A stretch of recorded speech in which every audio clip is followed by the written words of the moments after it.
Another day, another divisional title for the Dodgers. 2-1 pitch. Swung on a ground ball to third. Rojas backhands, throws to first. He got it! Divisional dominance for the Dodgers.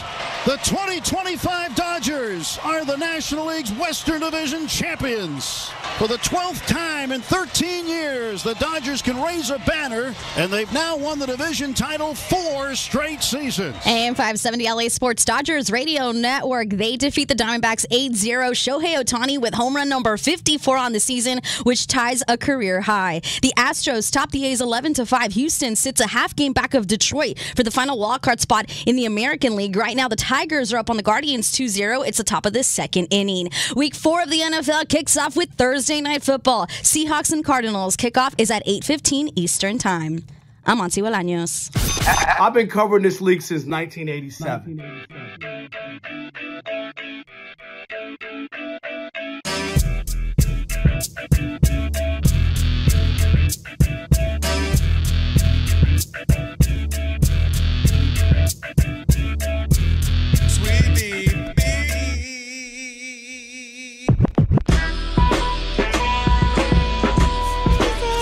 Can this sports writer and this sports fan share a radio show without driving each other crazy? Now, live from the Fox Sports Radio studios, here's Fox Sports Radio's Odd Couple, Rob Parker and Kelvin Washington. Password. Ack, dack, Enter, brother.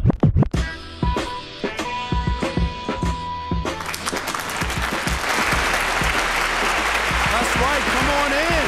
My goodness gracious. Boy, am I excited. Because it's a TV theme song Thursday, but with that password, you now have full access to this very fine radio program for the next 3 hours. Not 2, not 3. Thank you, not LeBron. 4. No matter how you listen in, Fox Sports Radio, foxsportsradio.com, the iHeartRadio app, Sirius XM Channel 83.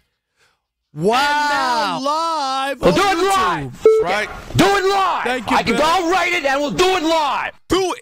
Do Do it. it. Do it. Do it. He sounds like he's going to Just throw up. Do it. There you go. Do it. Say my name. Rob Parker. Say his name. Kelvin Washington. And we are indeed the odd couple on a TV theme song Thursday. Rob Parker, Kelvin Washington.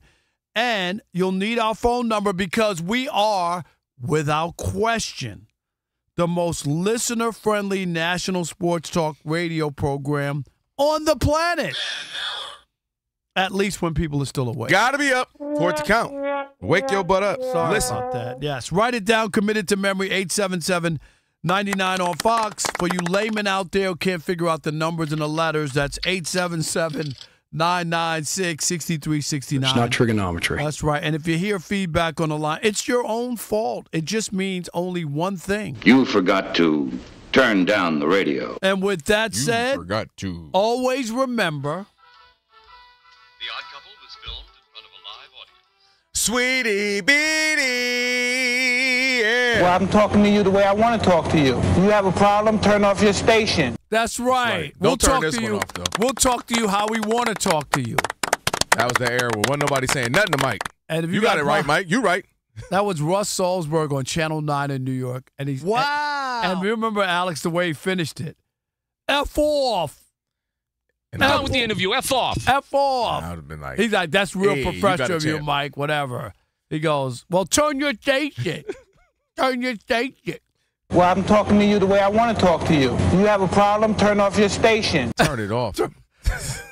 He could have said, stop it. Get out of here. Turn off your station. How do you turn off a TV station? Because he was like, well, ask Kendrick Lamar. Turn your TV off. Turn the TV off. That's what he was talking about, knocking you out. Turn off your station. But to turn your station off. That's right. Don't look at me the wrong way, Monty, but turn your station off. Mike Tyson.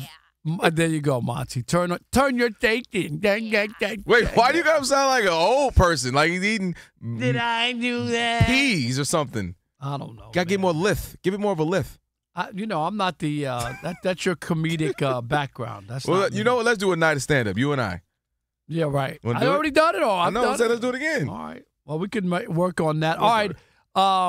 Business fluctuations making running your manufacturing business complex, but staffing your business doesn't have to be that way. Let Express Employment Professionals provide the workforce you need. Go to expresspros.com to find a location near you.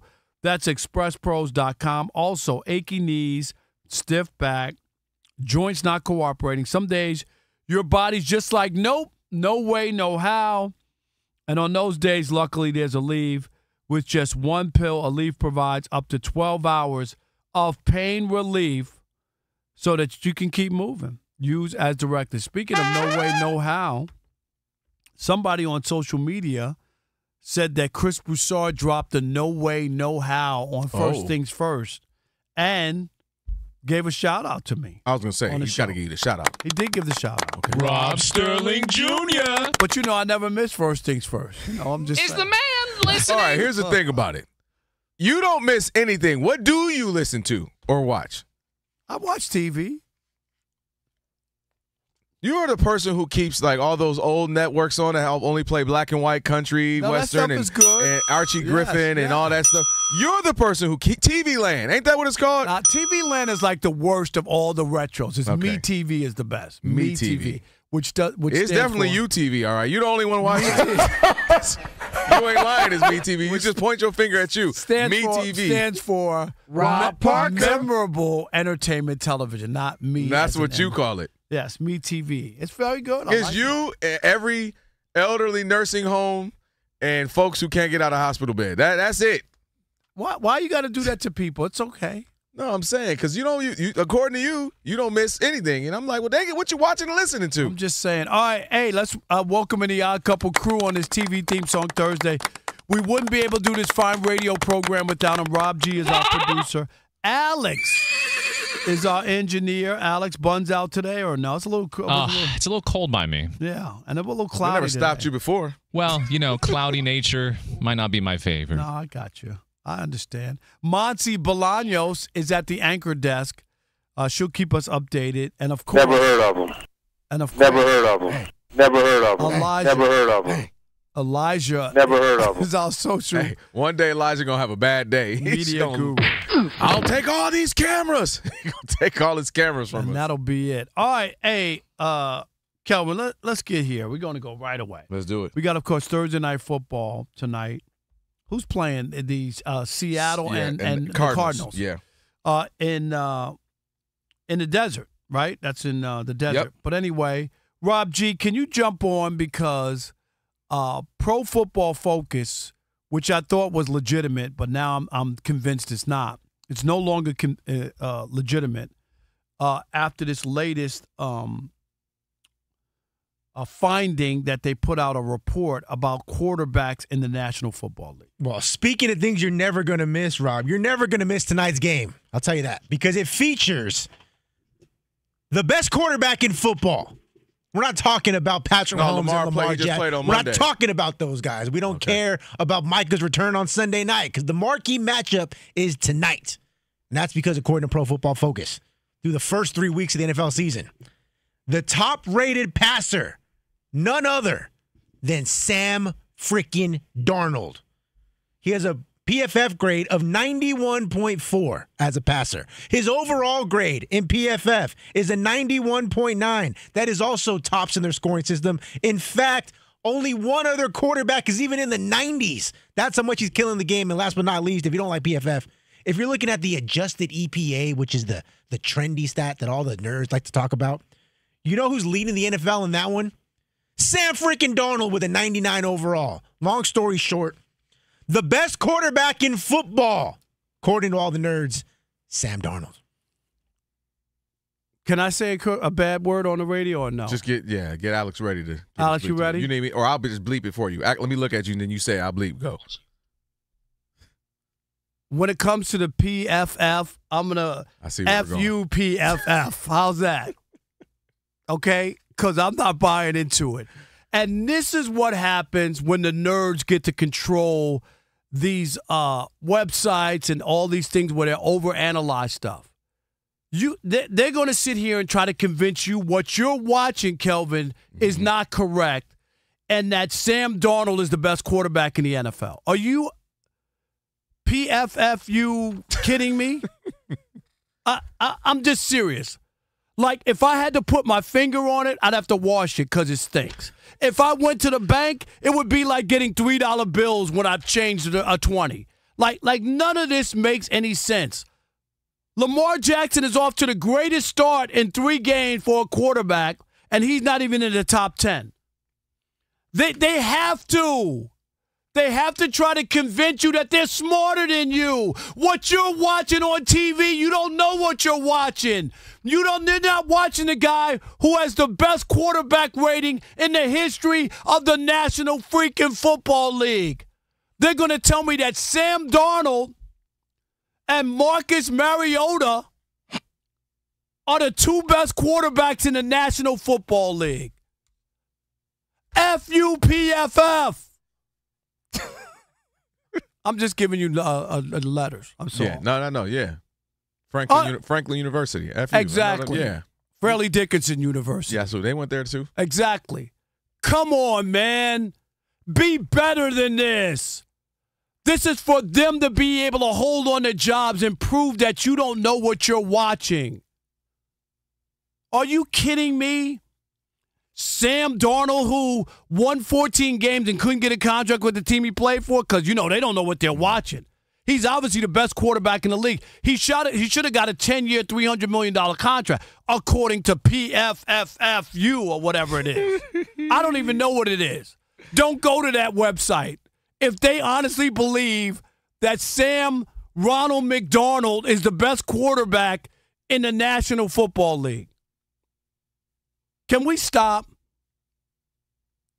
the idea that Sam Darnold, Marcus Mariota are the 2 best quarterbacks, and according to their standards?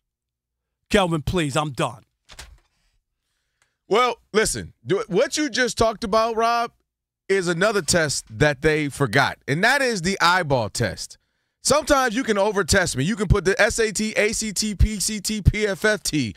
The fact of the matter is sometimes the eyeball test is simply just sitting right in your face, people. Now, let me break down a couple of things for you. Number one, I'm convinced this was Mr. and Mrs. McDonald's test. I'm convinced it was his mom and dad who did this test so they could put their son first or something. Now, Sam Darnold has played well last year, earned himself some money, and is doing perfectly fine this year. But I bring out some things. Sam Darnold is not in the following. He's not in the top 10 of QBR. He's not in the top 10 of rating. He's not in the top 10 of yards. He's not in the top 10 of touchdowns. In fact, he's only 7th in completion percentage. And guess what he is in attempts? 28th. 28. You know what I would be pretty good in?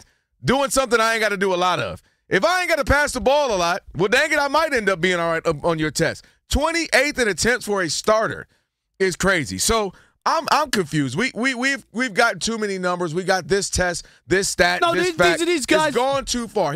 Because what you do when you do this, now I have to knock Sam Darnold, who is perfectly fine. He's off to a 2-1. His team is happy. They like what they're doing. They like their chances tonight. Great for Sam Darnold. I was saying keep him in Minnesota. You know what I mean? You and I debated that.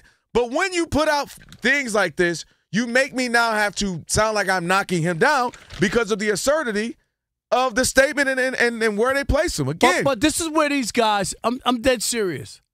They're trying to show how much smarter they are and what you're watching. You don't know what you're watching. You're not seeing the corner blitz of the left side on the Tuesday when they come from the angle of the 5th of the release of the 1.7 second. Listen, he's not, and just from simply watching football, as we've now done for 3 weeks, he is not playing better than Justin Herbert. He's not playing, and I'm not even going to mention Lamar. He's not playing better. The greatest start of a 3-game, the start of an NFL quarterback in the season. He's not playing better than Josh Allen, Lamar. He's not playing better than Matthew Stafford. He's not playing better than Jared Goff. He's not playing than a handful of guys, and that's perfectly fine for him. His team is happy. He's happy. They're winning. Great. But the idea, you can't sell me this. Come on, this is a wolf ticket. I ain't buying it. And they've gone too far with trying to out-science us and out-specify us and make sure you don't understand what you're seeing when you're seeing. It's like Moneyball, right? He brought in the guy, Jonah Hill, and he was breaking down all the numbers and numbers. Like, all right, easy. Because I'm watching football. Justin Herbert this is a way to make a job for them. This is the way to make a job for them. I'm telling you, like they have to give you some So you're saying it's Revenge of the Nerds, like the movie in the 80s? Yes, that's what it is. What are they on right now, Rob G? Revenge of the Nerds 22? That's what this is. Revenge of the Nerds 22. They're trying to convince you that you don't know what you're watching, and they know more than you know. And yet the eye test doesn't matter. We don't care. We don't care if Lamar has 9 touchdowns and no pick. We don't care. He's not the best quarterback. Oh, okay. Really? And that's not the numbers. I'm just throwing. Right. That's how. There's nobody who's watching right now and is not seeing what Lamar, Josh Allen, Matthew Stafford, Justin Herbert, Jared Goff, these guys are doing. They're having really, really good seasons thus far. Baker Mayfield as well. Sorry, Rob G. Baker Mayfield. My bad. Rob is salty about that, Rob G. That was a good take. I don't care what you say. No. It wasn't a good take. It was a good take. Yeah, and then you needed another take with that one. That's right. All right. Take 2. Get another one. 877-99 on Fox, 877-996-6369 on this TV theme song Thursday, and have analytic sites like PFF ruin sports. Do you really think that's one of your best ones? Sam Darnold is playing like the best quarterback That's funny. in football? We'll continue that conversation next with you. It is The Odd Couple on a TV theme song Thursday. Rob Parker, Kelvin Washington, right here on Fox Sports Radio. Stick and stay. Because sometimes Uncle Rob needs a little help spelling in the US of A. I do. My baloney has a first name. It's O-S-C-A-R. My baloney has a second name. It's M-A-Y-E-R. We're doing this again. Oh, I love to eat it every day. And if you ask me what I'll say, because Oscar Mayer has a way with B-O-L-N-G-N-A. Good job! I did it? Wait, I think it was wrong. I think.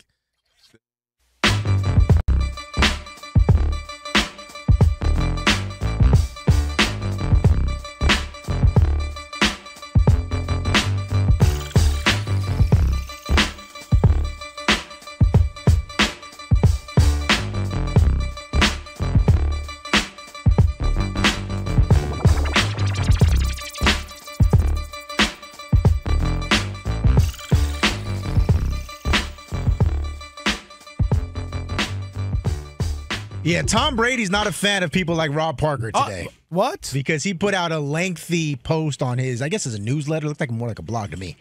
But it's discussing this whole situation. Was that in between counting the $75 million to play flag football he said he didn't take? Yes. Did you see that? I did see that. Yes. Dude, come on. Really? Listen. You know what could be done with $75 million for the people who are living in cardboard boxes on the streets of Los Angeles? Yeah, you beat me to it. Yeah, we can go down Skid Row and I can show you. $75 million for okay, go ahead, Rob. All right. That's a wholly different conversation. We're going to make the next week's update after this. Right. So Brady posted a lengthy response to that whole situation, and people are complaining that he can't have both. He can't be a broadcaster and an owner. It's a conflict of interest. Here's what he said in part. Quote, I love football.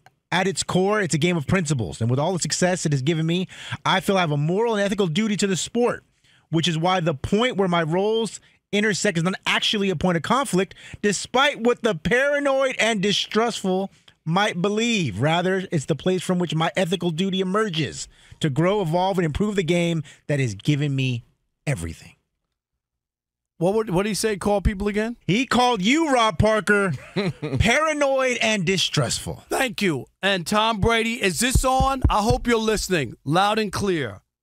There's a reason that people don't trust you in this circumstance, because along with being a great quarterback, you're a great cheater, and you come from an organization that did nothing but cheat. Deflategate, Spygate. Mm-hmm. What was the other gate? It was one more. All the gates. I got a couple gates for you. All right. Like, there's just so many things out there. And Tom Brady, you're the one who was suspended by the National Football League. Mm-hmm. Do you remember when you destroyed your phone rather than cooperate? All Tom Brady had to do, I'll never forget this moment in NFL history, when Peter Alexander from NBC News looked you straight in the face and said, is Tom Brady a cheater? He shrugged his shoulders, threw his hands up, and said, I don't think so. What do you mean, I don't think so? That's what he said. I don't think so. But he destroyed his phone rather than cooperate with the NFL. Somehow he had 300 text messages with a guy he said he didn't know anything about. Either they were having a relationship or something else. I mean, you have 300 text messages and you don't know. He claims he don't know the guy personally. And his nickname was the Deflator in those texts. Can you help me? You don't know who that guy is? Come on, Tom. This is why people don't trust you. Your history, your legacy is filled with cheating. Why would you stop now? And you could say, oh, I didn't know what was going on. Oh, gee, golly whiz. I don't. No, stop it. You knew what was going on with the deflated footballs. I have no knowledge of anything. Yeah, don't disrespect him, Rob. He said he had no knowledge. So my point is simple. People don't think this is a good idea, and it is a conflict of interest, and you can't see it because you want what you want. You want the high-paying television job, yet you want to be an owner. Nobody else is doing that. Nobody else. Because it doesn't go together. For fellow coaches and people go, oh, it ain't a big deal. They just like you. In reality, if they were asked an honest question where maybe they don't have to be counted, they'd have a different response. Look, I mean, you already touched on, we've talked about this, and then you touched on some of the things that I'm going to add to it. So Tom Brady went from deflating and scrubbing balls to scrubbing calls, right? He went to, hey, scrubbing them calls out the call log. And we know about the Deflategate, Tampergate. Don't forget Tampergate. We're tampering around with the Dolphins. And this is what I think he's misconstruing. Tom, let's say you've turned a new leaf.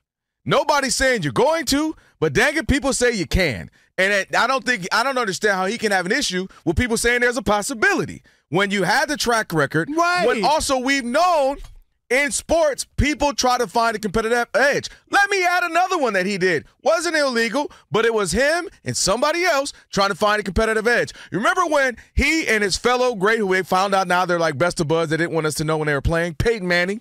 Remember they went and talked to the league about stop hitting us low and we don't want to hit us here and they're hitting us like that. And then Tom Brady a few years back, man, they got to take hits. I was out there taking hits. Tom, easy, Tom. You and Peyton Manning were the main two going about we're getting hit too hard, we're getting hit too low, and they're also the ones who went to the league to ask that they have their own balls every time they were quarterbacking, their balls came in, and that's how the whole thing came up with the Deflategate. Oh, is there something else with balls?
Songs that made the hit parade.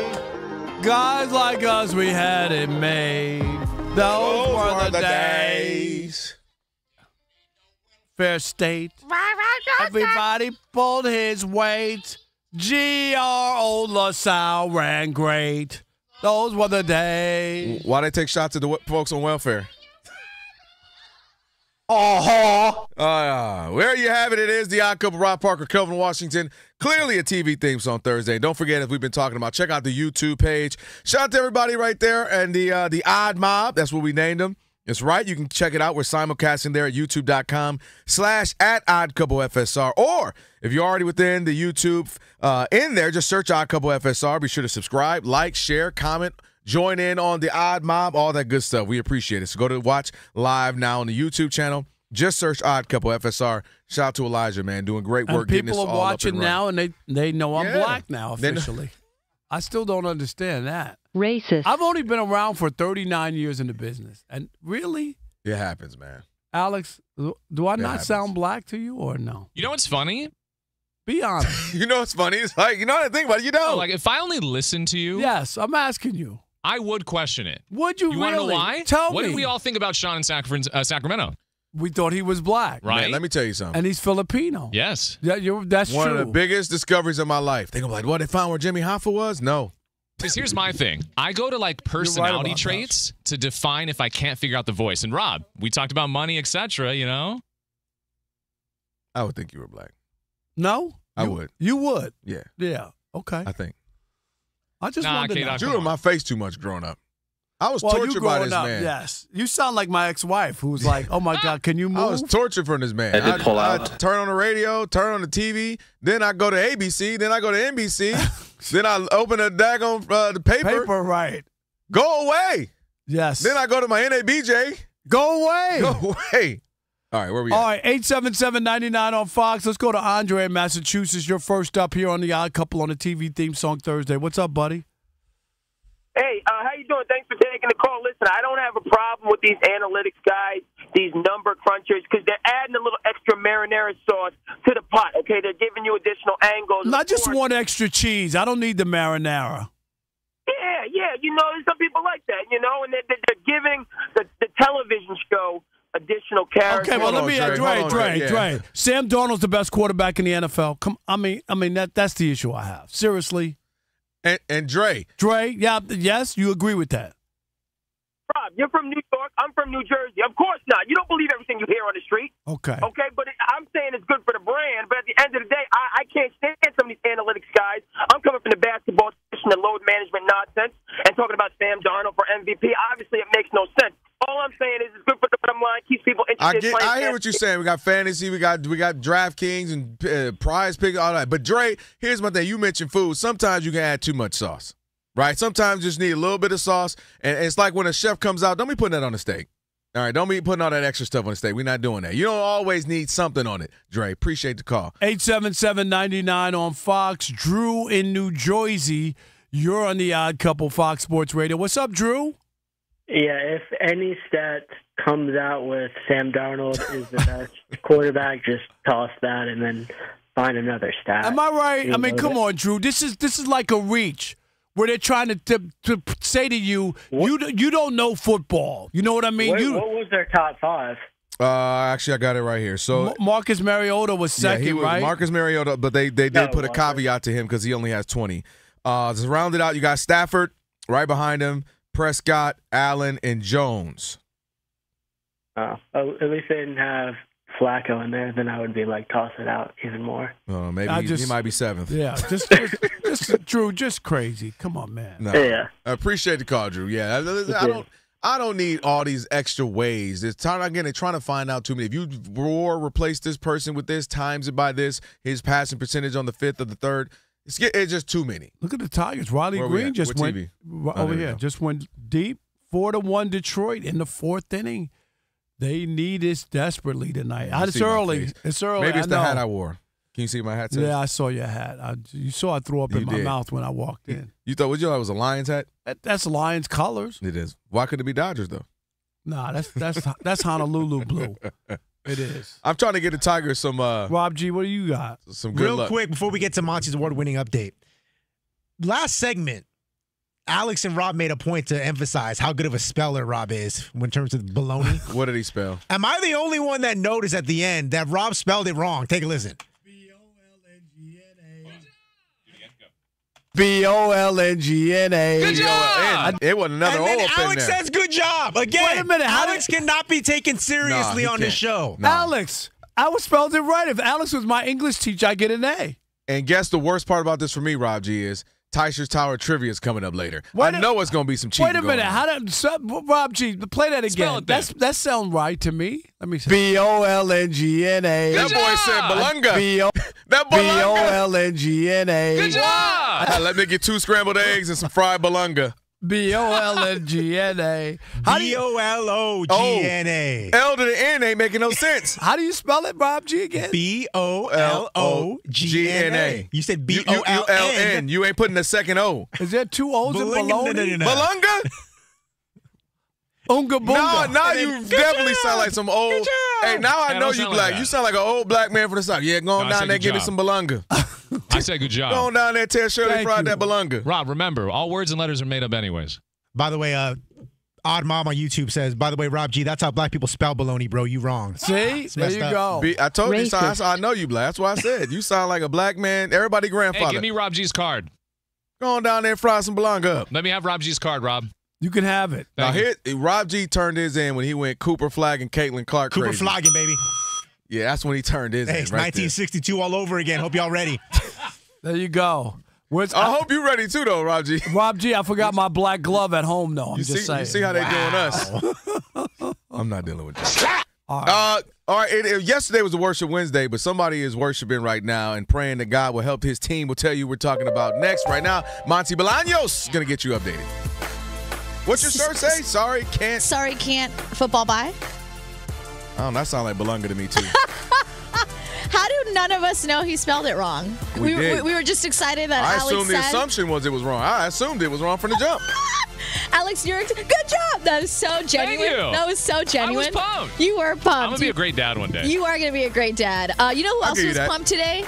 The Dodgers, you guys. The Dodgers secured another division title, shutting out the Diamondbacks 8-0 earlier today. This is their 12th NL West title in 13 years. Shohei Ohtani also hit home run number 54 on the season, which ties a career high for Arizona. This means they are now 1.5 games back of the Mets for the final wildcard spot in the National League entering tonight's games, and the Mets still have to face the Cubs with first pitch around 7:40 Eastern time. The Yankees still trying to play for the division. Right now, they're up on the White Sox 1-0 after the first inning in the Bronx. Earlier today, the Astros topped the A's 11-5. Houston sits a half game back of Detroit for the final wildcard spot in the AL. Right now, the Tigers are up on the Guardians. It's 4-1, bottom of the fourth inning. Hey, don't interrupt her. Go. The Reds are still alive. I don't know if you guys saw that. Rob, that Reds right fielder, Noelvi Marte did of Brian Reynolds. That home run, bottom of the ninth inning. It would have tied the game.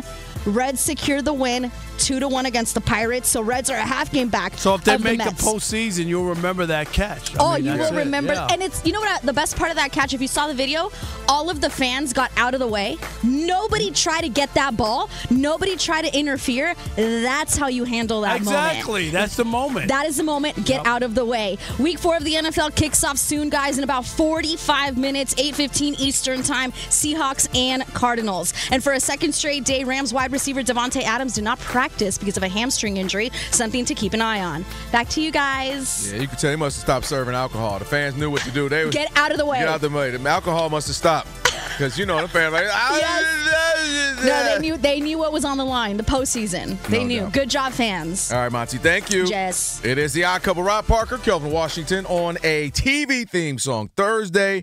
And this isn't just a game. Nope, it is a once-in-a-generation event, the Harlem Globetrotters 100-year tour. Oh, yeah. Come be a part of a legacy Sweet Georgia that Brown. never stops. That's right. Be there when history is made. The Harlem Globetrotters 100-year tour. Get your tickets today at harlemglobetrotters.com. Even Wilt Chamberlain was a part of the Harlem Globetrotters. Wow. You believe that? That's he's too big, too tall to be anybody guarding him. All right, Rob G., there is, listen, there's somebody, I love the Lord and loving the Lord is wrong. I don't want to be right. But somebody feels like they got to keep the faith and stay focused. And, keep their eye on the prize. Who we talking about? Jesus Christ. Don't start. If you're not going to do the full thing. I can't do it. I need the song. But, C.J. Stroud and the Houston Texans, you guys talked about it last week. It got even worse after this past Sunday. They have the worst scoring offense in the NFL. They have not reached the 20-point plateau in 7 of their last 9 contests. That's the worst mark in football. And when C.J. Stroud was asked about what's going on with the team, how do you stay focused moving forward here into week 4, he's like, hey, we just got to keep the faith, and adds, we're real close. CJ, I got news for CJ. I'm a man of faith as well, but CJ, even God would admit that 12 points a game ain't enough in the National Football League. So it's good to have faith, but it's better to score touchdowns in big moments. And that's what they haven't done. Don't you blaspheme in here talking about faith and football, right? Mm-hmm. And here's the thing about that. Is it only faith or you're a man believing in faith when you win or it's your team? What about the other team? Nobody on the other team has faith in the man upstairs and is praying that that the ball bounces their way. I always wonder about that. I'm going to tell you what it's called. You know what it's called? What is it? It's called favor ain't fair, okay? God loves me more than he loves you, okay? Is that what it is? Oh, okay. I'm trying to figure it out. That's what it is. Hey, let me tell CJ something. As a man of faith believer, faith without works is dead. You know what? Dang it. Texans, you got to put some more work in. Okay, you got to figure out a way to keep the offensive line, keep it from the defensive line of the opposing team out your backfield. CJ Stroud, you got to calm your feet. He got a lot of pity patter going on. Pity patter, freaking out, throwing passes off balance. His footwork isn't where it's supposed to be.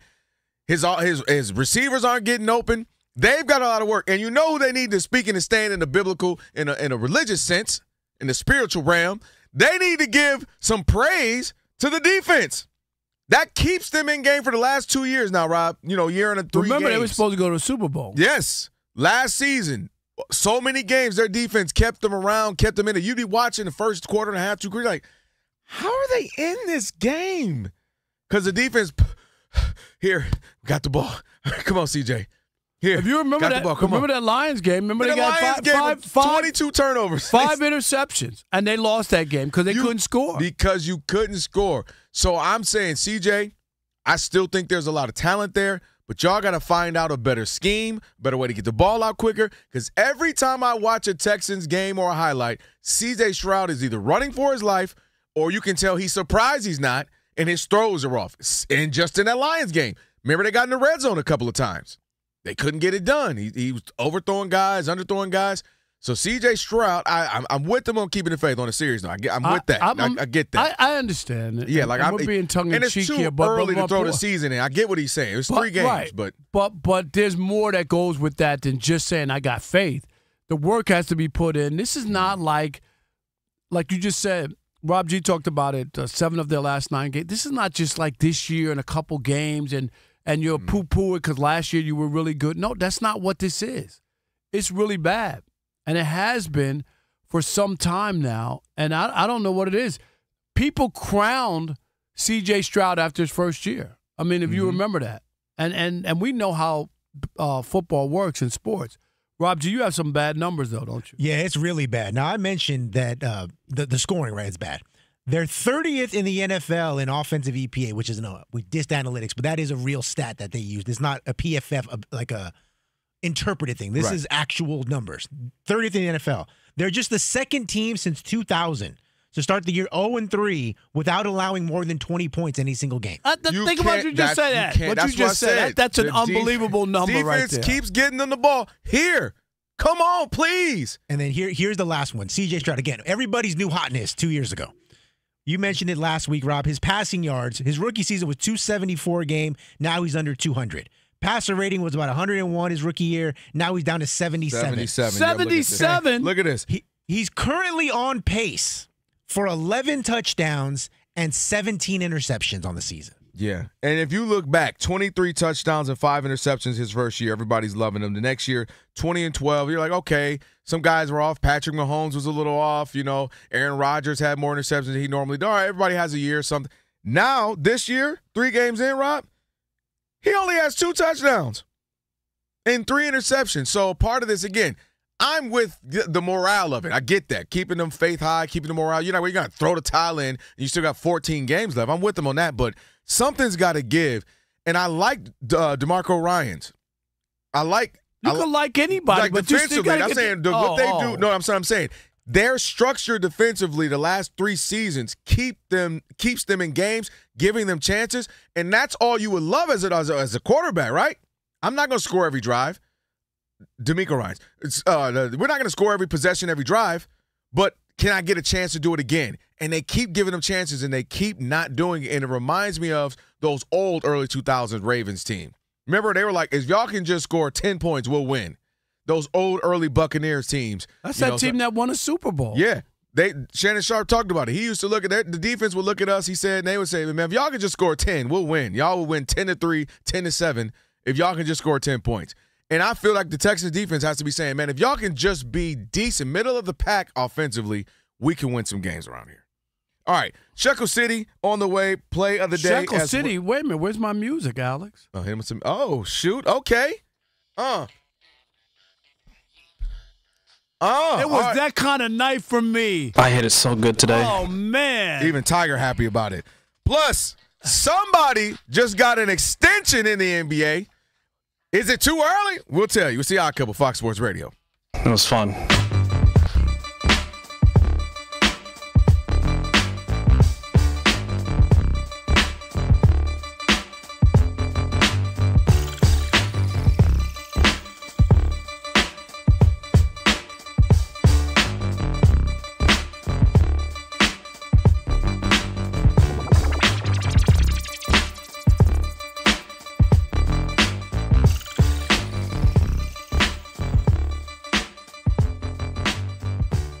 But are you willing to look into our YouTube camera and admit that Ohtani's the best player in baseball? That's all the people want. No, I can't do it. I can't do it. This man just went 6 shutout innings. I can't do it. And you know baseball, he would have been able to do at least 4 or 5 complete games if the Dodgers weren't trying to slow roll him in. I still think. Can you look at the YouTubians and tell him that he's the best player in baseball? I get it. The only reason, because Ohtani's not the best hitter and he's not the best pitcher. Sync by themselves. So when you put them together, I understand why everybody says he's the best player. You should get I get it, because he's really good at both.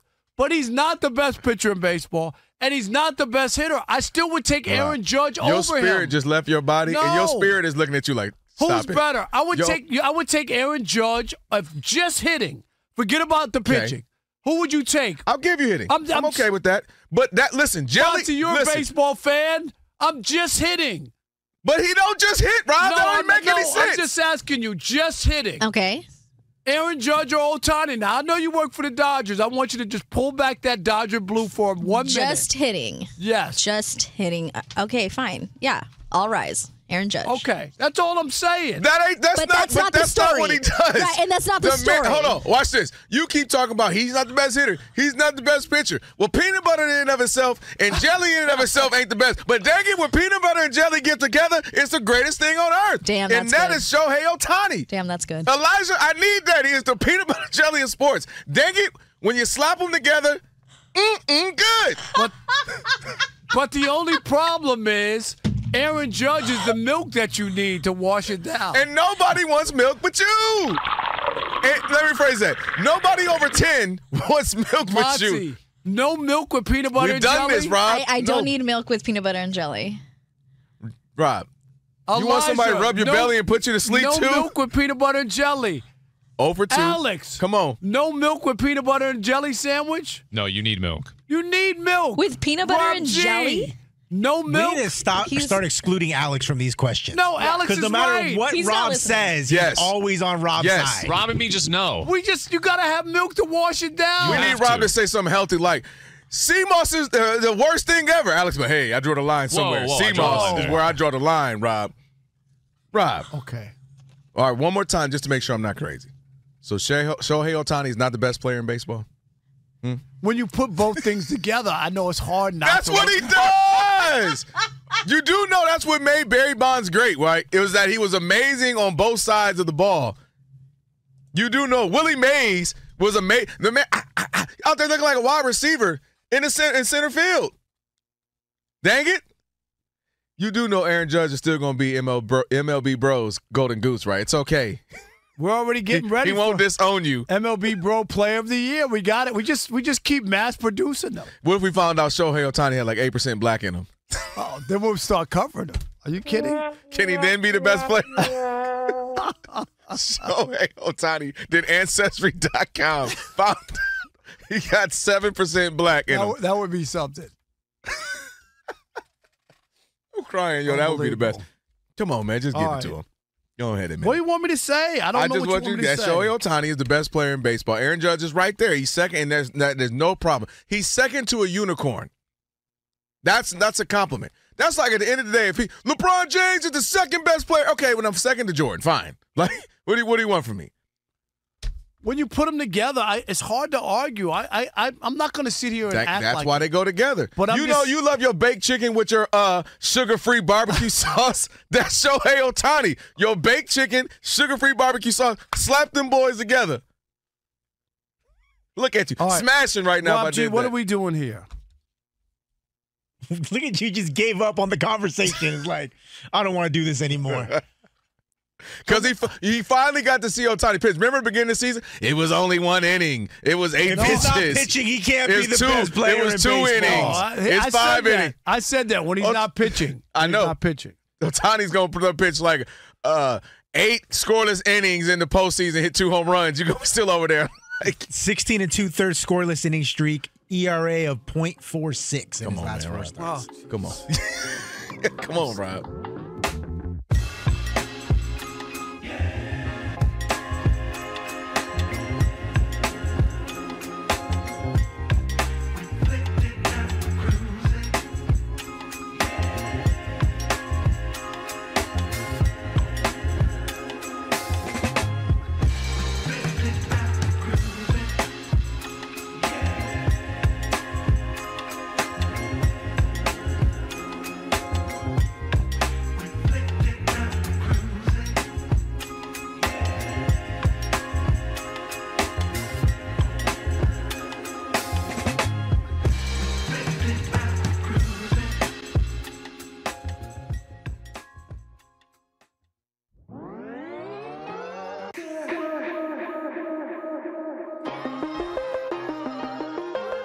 Exciting and new. I remember being on the Love Boat. It was the Golden Girls I was about cruise. to say, yeah, the one I had a glizzy in my mouth. No. Breaking them old ladies' pelvic. Hey,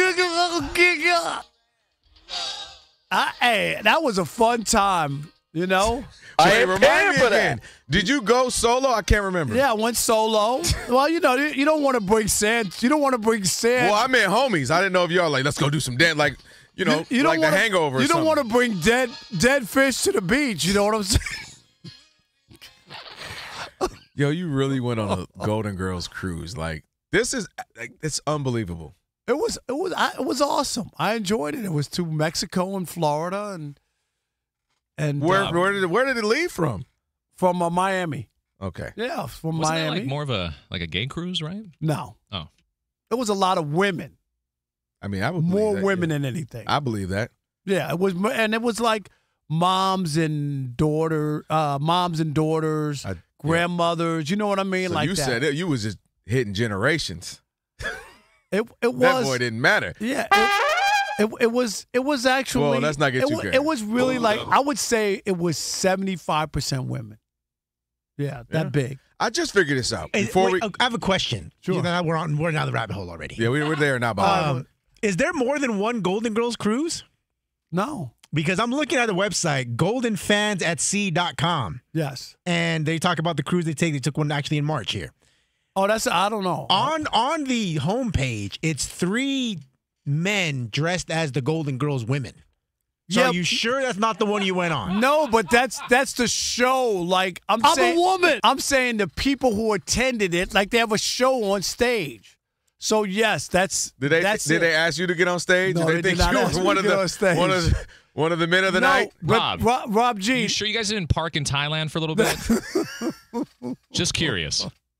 Wow. Were the lights on when you was doing what you was doing? Yeah, the lights were on. Just remember, as long as the Adam's apple is smaller than yours. I've seen the Hangover. These look good. I'm just saying they look good. Yes. They got good makeup. But that was the show, like the stage show. All right. Yes, it was good. Rob G doing too much investigative reporting on you, by the way. By the way, real quick, I figured out the 2 shows so far. I still got to figure out Rob G.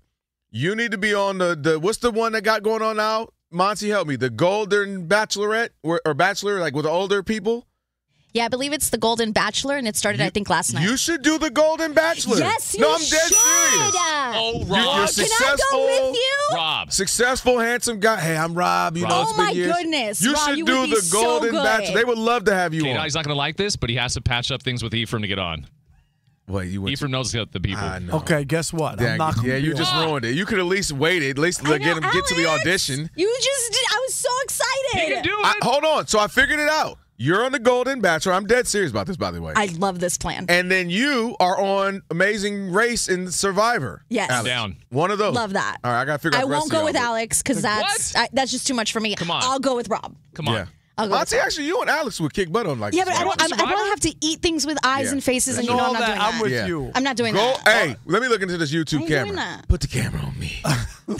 One of you TV producers, this one. Let me take my proper camera. You know I do TV every morning. Yes, what you want? Look at the One right of camera. you TV producers in Hollywood, make this happen. Make my man, Mr. Rob Parker, the next Golden Bachelor. Now, here's the Yes, catch. yes. You can't go past 50. Okay, all the ladies need to be 50 to 25 to 50. Yes. But put him on the Golden Bachelor, and there's the theme for that season. He only wants 25 to 50. So put the camera on him. Put him on the show, and it's done. There we go. Somebody make that happen. Elijah, cook it up. The Golden Get my man Bachelor. on the Golden Bachelor, and I will be like your whisperer. Like, you know, you like call a lifeline. Yo, Dub, what you think? I'm like, man, let me see. Okay, I kind of like her, though. I mean, she cooks, and, you know, she's a good personality. I can help you. Figured it out. It's time now for the Golden Bachelor Shekel City. Rob, say that on air right now. Welcome to Shekel City, the home base for Rob Parker's daily picks against the spread. All right, Alex, would you stop? Can I do this stuff here? Cannot. How about this one? The Golden Sugar Daddy. There you go. Okay. All right, here we go. That's the theme. I told you, we got it. Hey, I was big. I was loud and proud last night. I bet you were on that cruise. I'm a woman. F you. PFF. Ladies and gentlemen, 2 days in Thailand.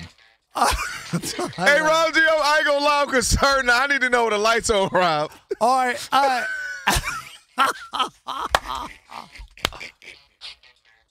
All right, can I do this? Were the names unisex? All right. It's like, hi, my name's Jamie. K-Dot, I saw the website. There was not a single girl in those pictures. Yo, hi, what's your name? Hi, I'm Bobby. Hey, can I do this? Are we running out of time? All right, I was 3-0 last night. How about that? And that with no Adam's apples in the picture. I'm just saying. I'm crying. All right, here we go tonight. Where are we going? I got the Yankees minus 2.5 against the White Sox again in the Bronx. I got Cincinnati minus 1.5, but of course they won 2-1, so that one's not going to work for me. And I got the Arizona Cardinals plus 1.5. So tonight in Thursday Night Football, Arizona Cardinals plus 1.5, Yankees minus 2.5. And remember, Kelvin. Yes, Bobby. I'm not telling you who to bet on. I'm telling you who I bet on. Well, you know that's what my family calls me, right? Yeah, no, it ended with an I, though. No. B-O-B-B-I. No, it's with a Y. Would you stop? I'm crying, yo. Oh, all right, let's do the tire rack play of the day. Hold on, I need to get it again. All right, well, while you get the tire rack play of the day, I'm back on you now. You post every single thing you do, every picture, at least 10 times a day when you're That's on something. true. Yes. Where's the evidence of this Golden Girls crew? I got the pictures. If you don't remember, when I came back, and you know this, Elijah, and both of you guys know this. I have the thing now. You guys ready for play? They didn't want me to come into the studio. I was so pissed. We didn't share any of the show. Remember that? Okay. That's why I never talked about it. I was so pissed when I came back, because when I came back from the cruise, everybody was afraid that I had the cooties. So that's why we never. That's why we never talked about it. Write themselves. You gotta stop. What? Because I have too many jokes that get me kicked off the air.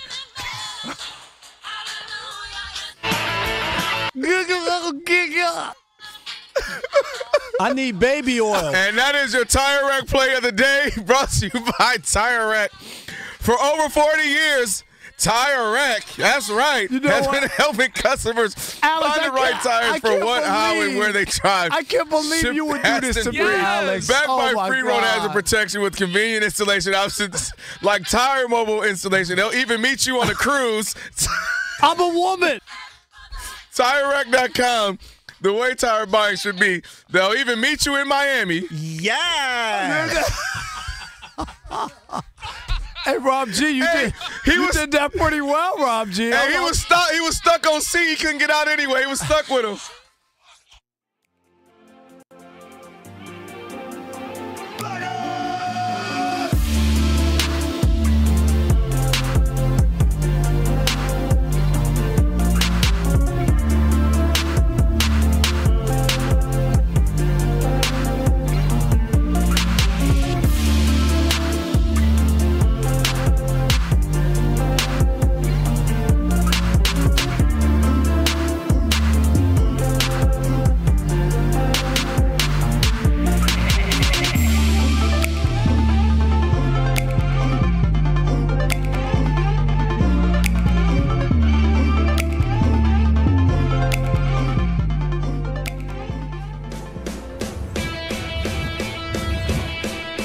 Wake up, it's two pros and a cup of Joe, Fox Sports Radio. You ready? Yes. I'm Colin Cowherd. This is The Herd. You are listening to The Dan Patrick Show. It's the Odd Couple. You know what time it is. Let's get it. Fox Sports Radio. Bigger, bolder, and better than anyone in the game.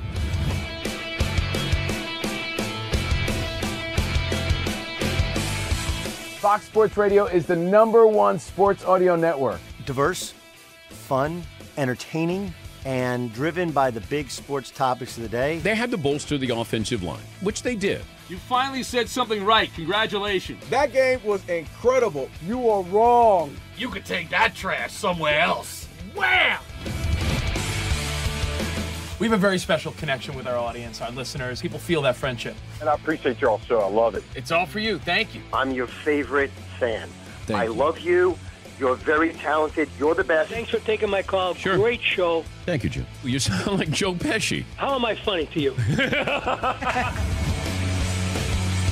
I can't help but notice that the W-2s for the quarterback look a lot higher. That's because we're worth it. You gotta be kidding. He never was an elite quarterback. This team is unstoppable. He made the right call. You know that's right. LeBron James is a legend. No, he's not. He complains all the time. You say Brady's the greatest quarterback of all time, but Eli Manning beat him twice. Wrong.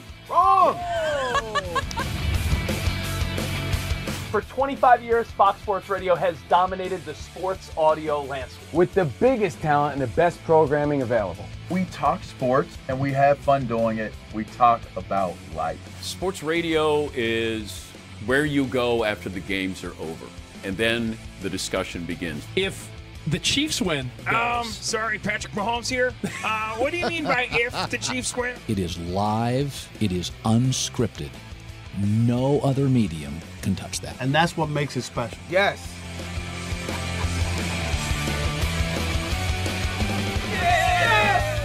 Who wants some? Bigger, bolder, better. We are Fox Sports Radio. Yeah.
In baseball, Noelvi Marte keeps the Reds' postseason hopes alive. He swings. High fly, right field. Marte all the way back. Leaps at the wall. He caught it! He takes it away! A game-tying home run! The biggest play from Marte in the outfield! Reds radio network on the call. He robbed Brian Reynolds of a game-time home run at the top of the ninth inning. Cincinnati held on to defeat Pittsburgh 2-1. The Reds are just half a game back of the Mets for the final wildcard spot in the National League. And right now, the Mets have a 2-0 lead over the Cubs. It's the bottom of the first inning. The Dodgers have clinched the NL West with an 8-0 victory over the Diamondbacks, their fourth straight division title. And the Astros top the A's 11-5. So Houston sits a half game back of Detroit for the final wildcard spot in the AL. Tigers right now up on the Guardians 4-1 after 5 innings. I'm Auntie Bolaños.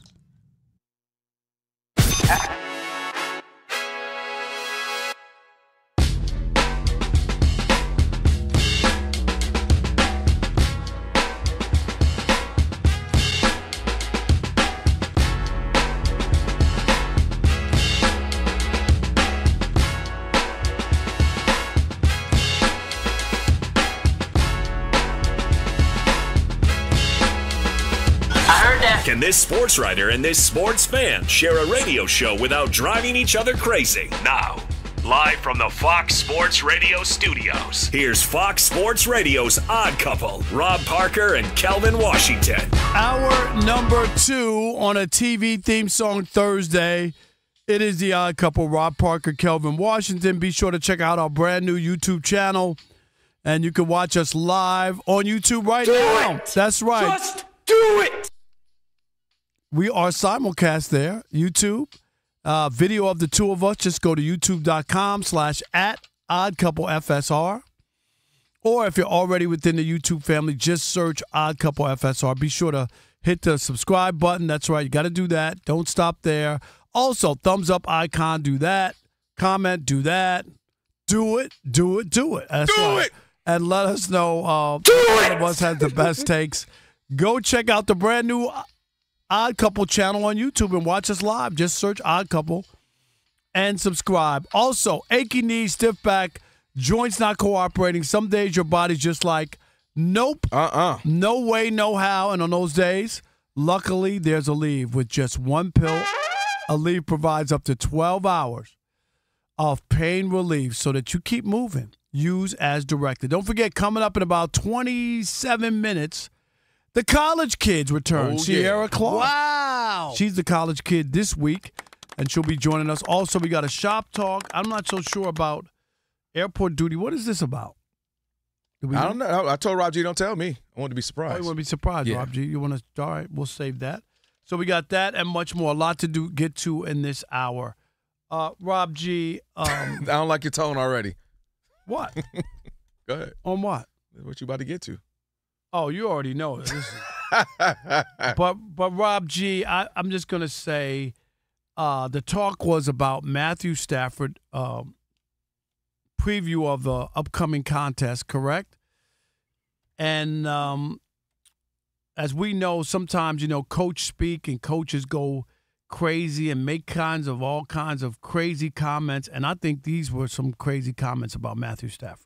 Well, very quietly, one of the most important and big games of the weekend is this upcoming Rams-Colts game because the Colts are 3-0, the Rams are 2-1. They look like one of the best teams in football for about 3.5 quarters, and they blew it there in Philadelphia. Yeah, bad loss. This game is very big long-term for the NFL season, and you mentioned it. Shane Steichen met with the media earlier today. He was asked about Matthew Stafford and how is it he's able to play at such a high level at the ripe age of 37.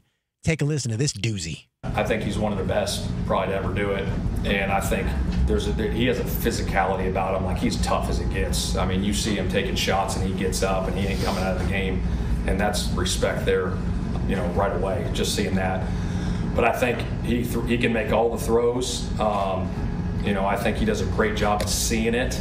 I mean, like I said, he makes some big plays with his arm, and when you got a guy that's done it at a high level for a long time, he's seen a lot of different looks, and so getting him in out of the right plays is he's been doing that for a long time. But I mean, just the utmost respect for him. Just once again, a total what are these guys smoking? These coaches and whatnot. I know you want to give the other guy some kind words or whatever. Stafford has played a long time. I watched his very first game in Detroit. I covered most of his career, okay? So I've watched him play. But to consider him as one of the greatest who has ever done it, this reminds me of these young kids who think Paul George is their GOAT. The Matthew Stafford is Paul George with a lucky championship that he was able to get, late in his career. None of the numbers or anything you talk about with Matthew Stafford add up. None of it. There's a reason he was called Stat Padford in Detroit. They were down 21-0. Prevent defense. They let you throw in front of them. You noticed. You watched it. And he piled up numbers and whatnot, and they lost. And they will lose all the time. And I'm just saying, those are the numbers that Stafford has. They weren't any. I don't know if Stafford played for real. I'm not sure he played 10 games that mattered in his entire career in Detroit. And I'm talking about the 3 playoff games and maybe a couple seasons, the first game of the year. You know what I mean? Where something was on the line. I'm dead serious. Like, I'm not so sure he played 10 games in his career that mattered before he came to Los Angeles. Here's the issue I have in this long career. Always a Tier 2 quarterback, right? Only, I think, one time was he ever even considered a Tier 1 quarterback, and I can't dispute that. 2-time Pro Bowler. One time I know he was an alternate on the Pro Bowl. Has a losing record as a starter, 110, 114-1. In the playoffs, 5-5, and 1-5 outside of that Super Bowl run. You know what I mean? And let's not forget, the Rams went to the Super Bowl with Jared Goff before he got there. They weren't like an also-ran or downtrodden organization, and the Messiah showed up and got him there. So none of this stuff makes any sense to me. I get it. You fall in love with the arm and some of the other attributes, which is fine to say that he can sling the football and he does a lot of things well or whatever. But one of the greatest, one of the best who ever did it, I just think it's overblown. And people just toss around the idea of who's great. How could you even consider him one of the greatest who ever done it? He has a losing record, 2 Pro Bowls. I don't know. I'll ask you, Rob G. Can you look this up? Has he ever gotten 1 vote for MVP? I'm serious. In all these years he played in the National Football League, I don't think he's gotten actually 1 vote. I wouldn't be surprised if he got maybe one of those years where he put up 4,500 cards. But if I was a betting man right now, I'd say he's never gotten even 1 MVP. That's possible. So Matthew Stafford is one of those guys that, again, we've talked about in other sports. Kyrie Irving. You mentioned Paul George, but I'll go Kyrie Irving. 1-time champ, but because of circumstances, it's going to be hard to explain his full story. I'll give you another guy. But at least Kyrie had like a big shot in a big moment. Yeah. You know what I mean? Oh, no, we know Kyrie is Kyrie, but it's going to be hard because you'll name so many other guys you'll put above him that if you didn't really see it, you'll be hard to explain. Now, Matthew Stafford, I think why people love him, why he's your favorite quarterback's favorite quarterback or quarterbacks of the past. They drool over him. Offensive coordinator Sean McVay, why he was like, we're not going to ride with Jared Goff, this young guy. We believe he's like, get out of here. We can get Matthew Stafford. There's a couple of reasons why. And sometimes I think in anything you want to go, whether it could be music, it could be movies, there's an adoration that people have for somebody. Part of it is their circumstances. And I think there's a lot of people who look at Matthew Stafford, the people who study the game and know the game. They say, man, if that guy was in place X or had the same opportunities as Joe Blow, man, what would he do? He makes every throw, and you know this. His arm angles and throws were ridiculous. He can throw a ball up, under, over, sideways, switch hand, left hand, no looks. And he's big, he's strong. I mean, he's his big arm, he's tough, he stays in games. And I think there's a part of guys who watch him and say, man, if he was only in a Kyle Shanahan system for a decade, if he was only with Andy Reid got Kevin Cobb, made Kevin Cobb look like a thing. He brought Michael Vick from prison to the comeback player of the year. Donovan McNabb stayed in the NFC Championship game and even a Super Bowl. Who go to bad situations, okay? Michael Jordan went to the Chicago Bulls that had a terrible organization. Go look it up before he showed up. Oh, they were bad. Okay? Really bad. They hadn't won anything. Orlando Woodward's just in there collecting checks. Yeah, and Reggie Theus and all those guys. That's all I'm saying. There are plenty of guys. Peyton Manning went to Indianapolis. I could go on and on and on. Not the best situation, not the best circumstance. You can't always use that for everybody. There are people who change the organization. Joe Burrow, they could not win a playoff game in Cincinnati, right? People were saying, don't go to Cincinnati, Joe Burrow. You don't deserve that. You deserve better. And what did he do his second year? He took him to the Super Bowl. That's what I'm trying to say and here's the thing, that's why. And Kelvin Johnson and Ndamukong Suh, Nick Fairley, like they had some players. They had a top 5 defense the year they lost to Dallas in the playoffs. Go look it up. You remember that year? Ndamukong Suh was throwing humans around. Nick Fairley had but I'm just saying, you remember that. But Yeah. that year they had a really good defense. So the guys you named, I'm glad you named them because Michael Jordan was just scoring a bunch of pointless points until he got Phil Jackson. Peyton Manning was just throwing a bunch of touchdowns until he got Tony Dungy, and they created a team. And that's the point. People who watch Matthew Stafford say, man, if only he had a situation. You can't do that. And I'm just telling you why people put him in. No, but and that's, the minute he that's got to say the that team, he has Rob, no control of anything. But it ain't the minute he got No. This is where I'm going to push back. It ain't the minute he got the team because they had already had success before he got there. I don't disagree with that. They had already gone to the Super Bowl. And I'm going to tell you this, and I want you to go look it up. If what's that kid's name? Jaquiski Tart or whatever his name is. Jaquiski Tart. If he catches that interception and the Rams lose that game, his narrative about Matthew Stafford is night and day because it was right on cue. Matthew Stafford threw a game-winning touchdown in the Super Bowl and didn't get the Super Bowl MVP. You know why? Because he had 2 interceptions in that game as well. And that's all I'm trying to tell you. Listen, so is that he's one play away, one play from being garbage. But we to know people. again, one play. But we know we can one play it to death. We know that. I'm telling you, going back to making a change. This is why I disagree with you on this one. Matthew Stafford came into an 0-16 team. And he didn't Eli Manning it. He didn't Shador, maybe. I won't go play there. He didn't do any of that. Matthew Stafford embraced. And I remember, obviously, I'm watching as a fan. I'm like, who are we going to draft? And they kept saying this kid out of Georgia. Matthew Stafford's a guy. Kid out of Georgia. Matthew Stafford's a guy. I'm like, all right. And anytime they would ask him, the Lions have been putrid. The Lions suck. The Lions aren't good. It's been a bad organization. Why would you want to go there? Why would you want to go there? He said, I want to be a part of the change. And for the most part, they were a team you had to beat with him. They made the postseason a few times with him. They wasn't doing that before him, and you know that you were there. What do you mean they weren't doing that? There was a long period where the Lions sucked and didn't even make the postseason for a long time before Matthew Stafford got there. But and so what I'm saying look at all the but they were bad, and they got a lot of great players. Kelvin Johnson, they had a first top pick for year after year after year. And one of them is no longer with us, Charles Rogers. They were just picking people, receiver after receiver. Roy Williams, they were picking receiver after receiver. Here's the other thing that doesn't bode well. Look at the other guys. Matthew Stafford with the 2 Pro Bowls. Derek Carr, 4. Andy Dalton, 3. Kirk Cousins, 4. And every every person you tell me if I'm wrong, you would take Matthew Stafford out of everybody you just named.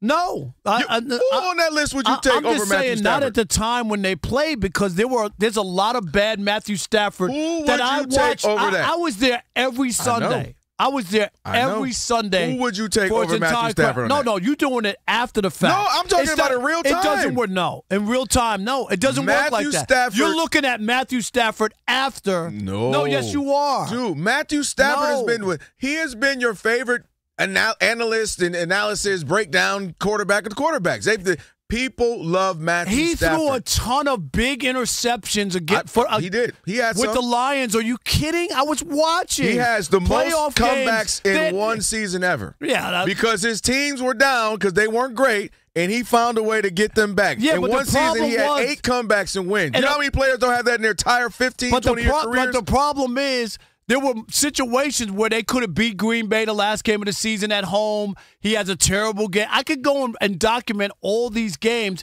There's a reason that people went along with that nickname, Stat Padford, because most of his stats came late. They didn't come when the game was in flux, when the game was there. I saw too many come back. I watched all these games he won, games they shouldn't have won. That's why I like when they called him the cardiac cats, because they knew how to come back. Look, Matthew Stafford, again, I think the benefit he has is people say if you put him in a winning situation, what would happen? He got to one and he won. No, you make the situation winning. He's 5-2 in the postseason. That's ridiculous. He's 5-2 in the postseason with Sean McVay. No. He's 5-5 is what he is, and 1-5. And people saw him ride. He made a horrible, putrid franchise solid.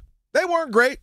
He made them solid and competitive for so long, and then he goes to a team They weren't competitive to me. They were. They lost 23 straight road games. When? The same Matthew Stafford that had them in the postseason a handful of times, but I know 3 times. We never in win the 12 postseason. years, 3 times.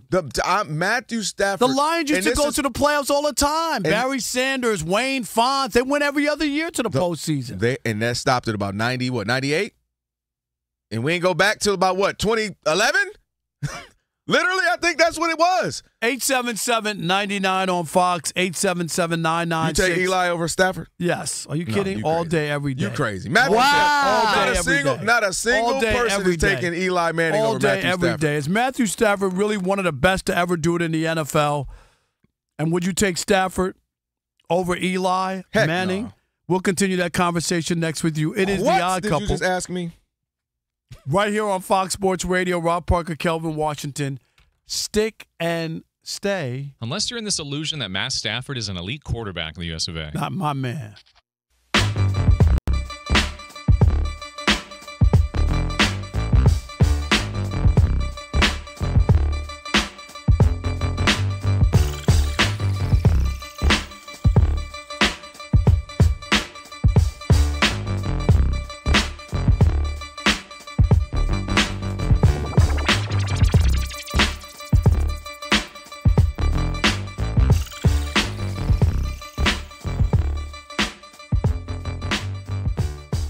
Terry Bradshaw, Steelers legend.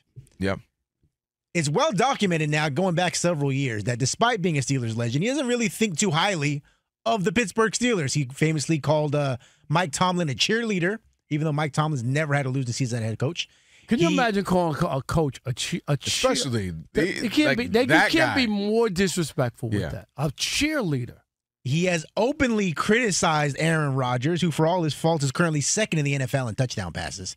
And Aaron Rodgers took the high road. And he did. Mm-hmm. You remember that? He did. He handled it the right way. And despite Pittsburgh being 2-1 on the young season, first in that AFC North division, Terry Bradshaw told Yahoo Sports he's not a fan of what he's seeing in Pittsburgh. Take a listen. They're not ever going to fire Mike Tomlin. If they continue, they've made the playoffs 18 years. And he wins it, he'll go again 19 years. They don't have the team. It takes offense, defense, takes it all, takes coaching. Every time they get great players and they do really well, you had Antonio Brown. You had the running back that actually signed with the Jets. I can't think of his name. He's just gone. I don't know where he is. All these guys are on their way to the Hall of Fame. They're playing so great for Pittsburgh. I want my money. So they'll get their money and they're out of there. That's what happens. That's why I wasn't opposed to Dallas's move. 4-year guy going to 5th year. I want my money. They say, look, I've already paid such and such. We can wait another year. And then finally they said, look, send you out of here. It's not a bad way to do it if you can pick up a lot of first-round draft picks and maybe there's a quarterback you think you might need or a great lineman or something, whatever. I don't know. But they're always competitive, but they're past being a contender. They're not a contender. They're just not. From what I've seen, they're not a contender. They haven't been in a while. They hadn't been a contender in 5 years. This is my issue. I don't have an issue with him saying they're not contenders. I don't expect them to go to Super Bowl. I don't expect, and they haven't. They haven't had a playoff win in 9 or 10. But Terry Bradshaw is a perfect example of sticking around too long. When you stick around too long, and you become a bitter old man. I'm dead serious. And this is the danger of staying around too long. Nothing's good enough. You complain about everybody, every situation. You feel you can say and do anything because you're an older person. What are they going to do to you? They can't touch you. You know what I mean? And you feel like I live my life. I don't care what they think. And I don't think that's the way you really want to go out. You don't want to go out in that fashion. That's why I would rather retire 3 years early than 3 years too late. Mm-hmm. I'm dead serious. And I've said this to you. Because Howard Cosell went out like that, if you remember. Yeah. Howard Cosell is one of the greatest broadcasters, and his stamp on American sports announcing and his where he fit into the culture at that time and whatever, his stuff with Muhammad Ali. If you've never seen Howard Cosell or never heard any of his broadcasts, am I right, Kelvin? No, he is an iconic. He was like the standard.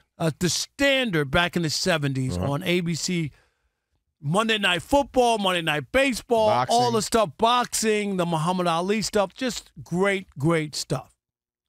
But he got out he went out as a retired, as a bitter old man, and went after everybody, and nobody was any good.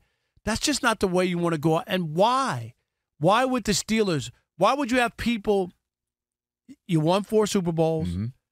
You have a great connection with it. I get it. You could criticize Mike Tomlin. Calling him a cheerleader is like crossing a line to me. You want to say he doesn't do X, Y, and Z well, or he's not able to win a playoff game. He's only hasn't won a playoff game in 10. That's all fair game. Mm-hmm. It feels like something happened there where they don't value his opinion. He went in and tried to get Tomlin fired, and the Rooneys don't want to hear from him. Like there's something there that makes him this guy. He attacked Aaron Rodgers before he even got there. Aaron Rodgers said, hey, he's a legend. I don't know, Terry. I wish we could meet and talk or or whatever it is. And I think there's a way to go out with some grace when you've had such a distinguished career. And it doesn't mean, and you know me, I'm about keeping it real and being honest, okay? Mm-hmm. But there's a difference between the two. And especially when you were a part of something and now you want to burn down everything on your way out. You know what I mean? Yeah. And I think that people remember that stuff.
Thank you, Bobby.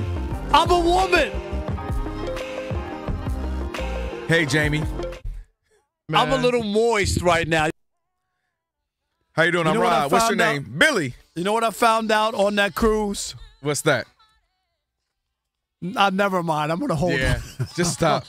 Just stop. Not right now. I need a cold shower. We're on YouTube now. Oh, boy. I cover Rob and Kelvin on a TV theme song Thursday. Thank you for being a friend and listening to the show. We got the college kids coming up with Sierra Clark, host of the SECT podcast. We're going to talk some college football with her in just a little bit, about 5-6 minutes or so. For over 40 years, Tire Rack has been helping customers find the right tires for how, what, and where they drive, ship fast and free. Backed by free road hazard protection with convenient installation options like mobile tire installation. TireRack.com, the way tire buying should be. I don't even know how to phrase this. Essentially, Matthew Stafford, couple of different ways. You take him over Eli. Is he one of the elite quarterbacks of all time? We're taking your calls, 877-99 on Fox.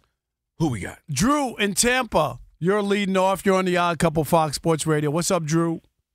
What's going on? So my thought on Matthew Stafford is real simple.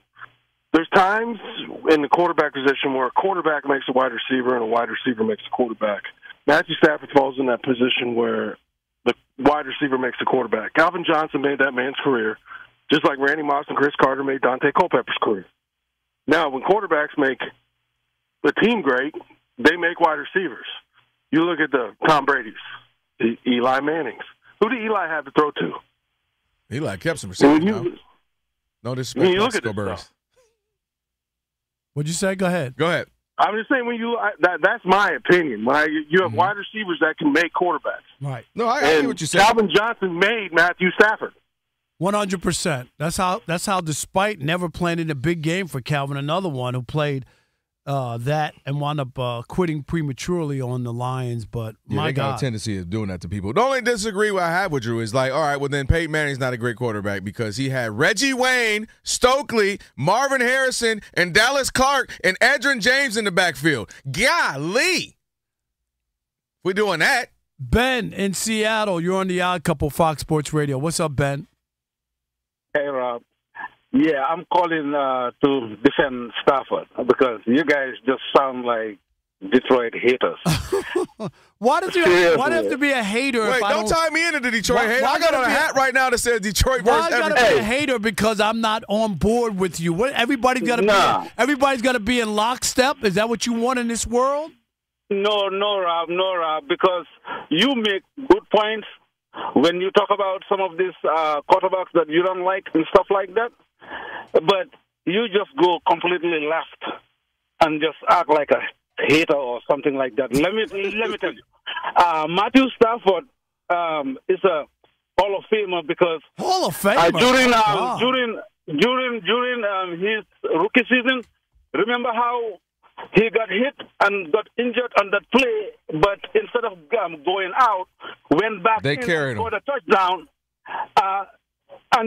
So he should go into the Hall of Fame for that? Is that why he's in the Hall of Fame? Come on. Really? No, because he showed that type of toughness you don't see in quarterbacks who play in the NFL. Okay, but you also see the interceptions that he's thrown, the playoff interceptions, the games.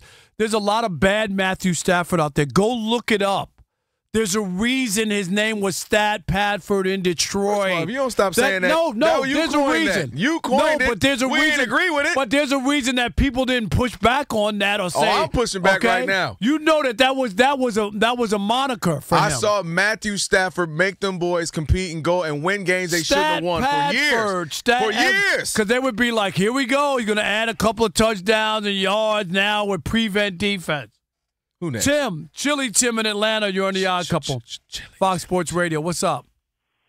Hey, what's up, Rob? What's up, Kelvin?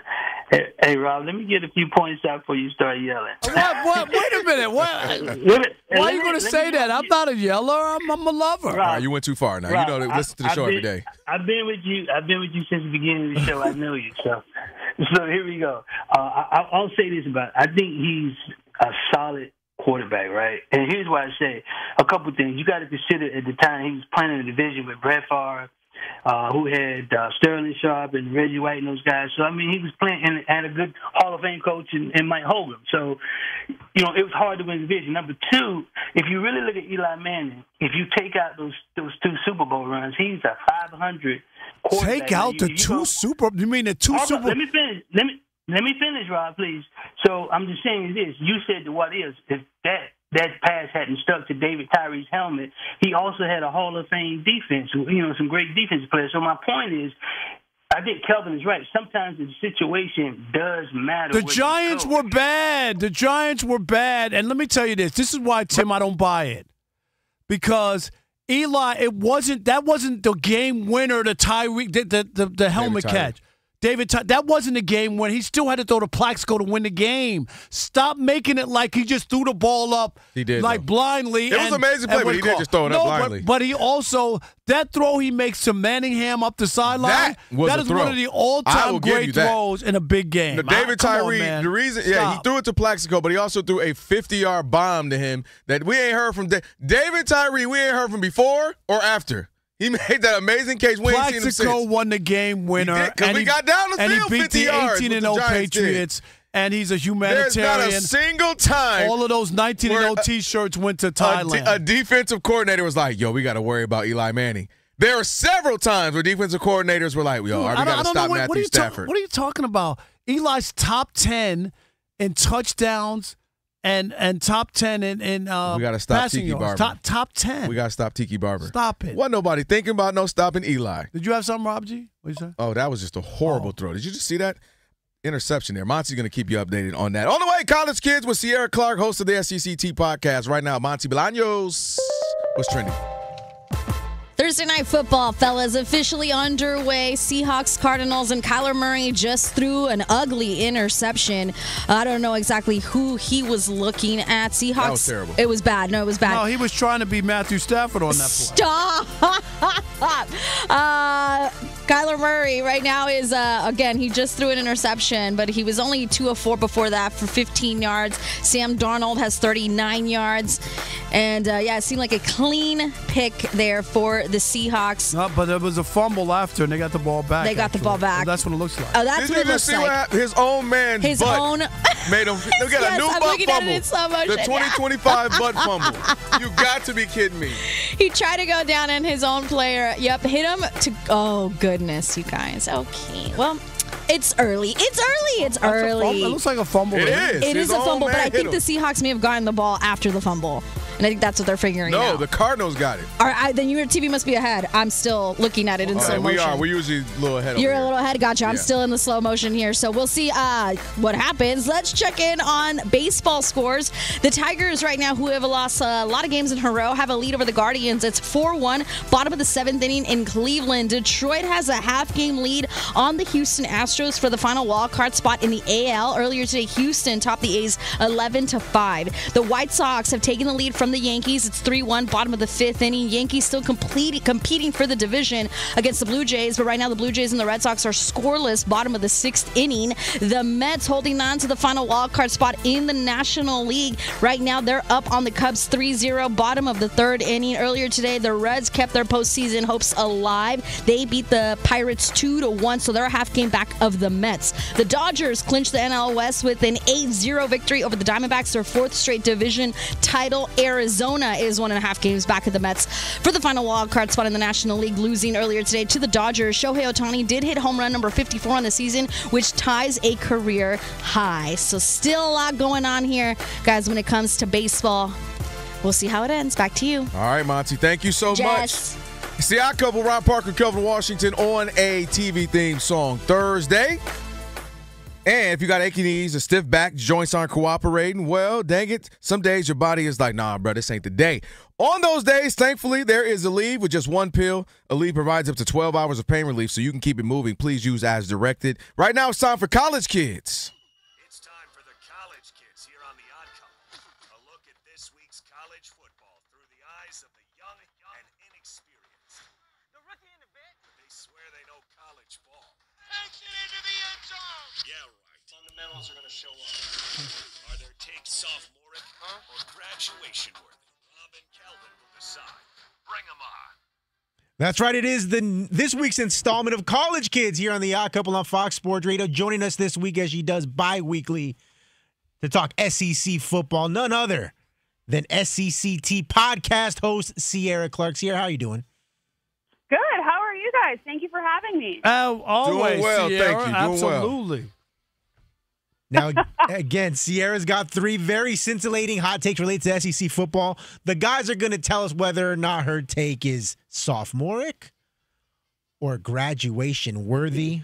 Let's get to it. Take number 1, talking SEC football with Sierra Clark. Sierra says the SEC, they did the right thing, going to this 9-game conference schedule and mandating one Power 4 team each year as an opponent. It was controversial at the time. Sierra, explain your case.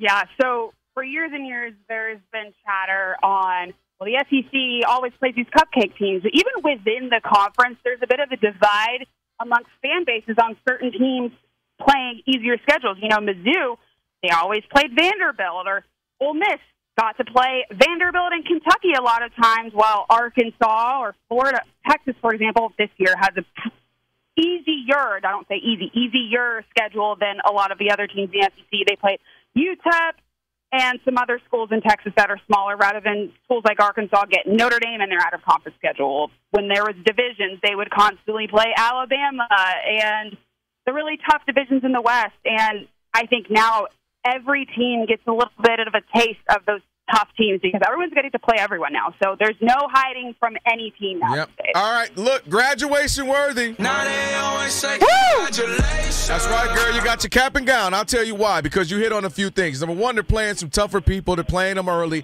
And here's the thing. If they add to this, Sierra, they're in a situation where you might be able to lose 3.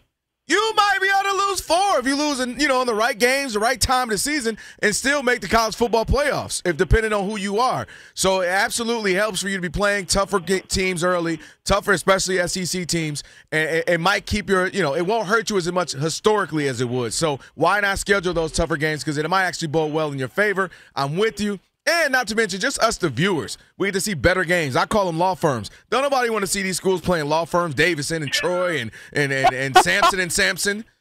I'm going to throw confetti on your head because you are going to graduate. That's right.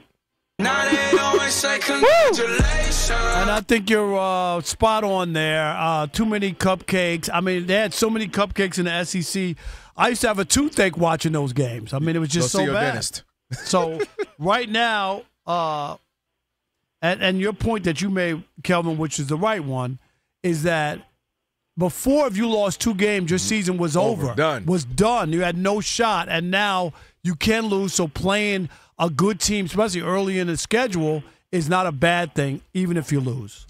College kid Sierra Clark with the Odd Couple. Take number 2. I don't know if you guys know this, but in college football, when a coach gets fired, all the players on their team get a 30-day transfer portal window, so they can leave when he's out.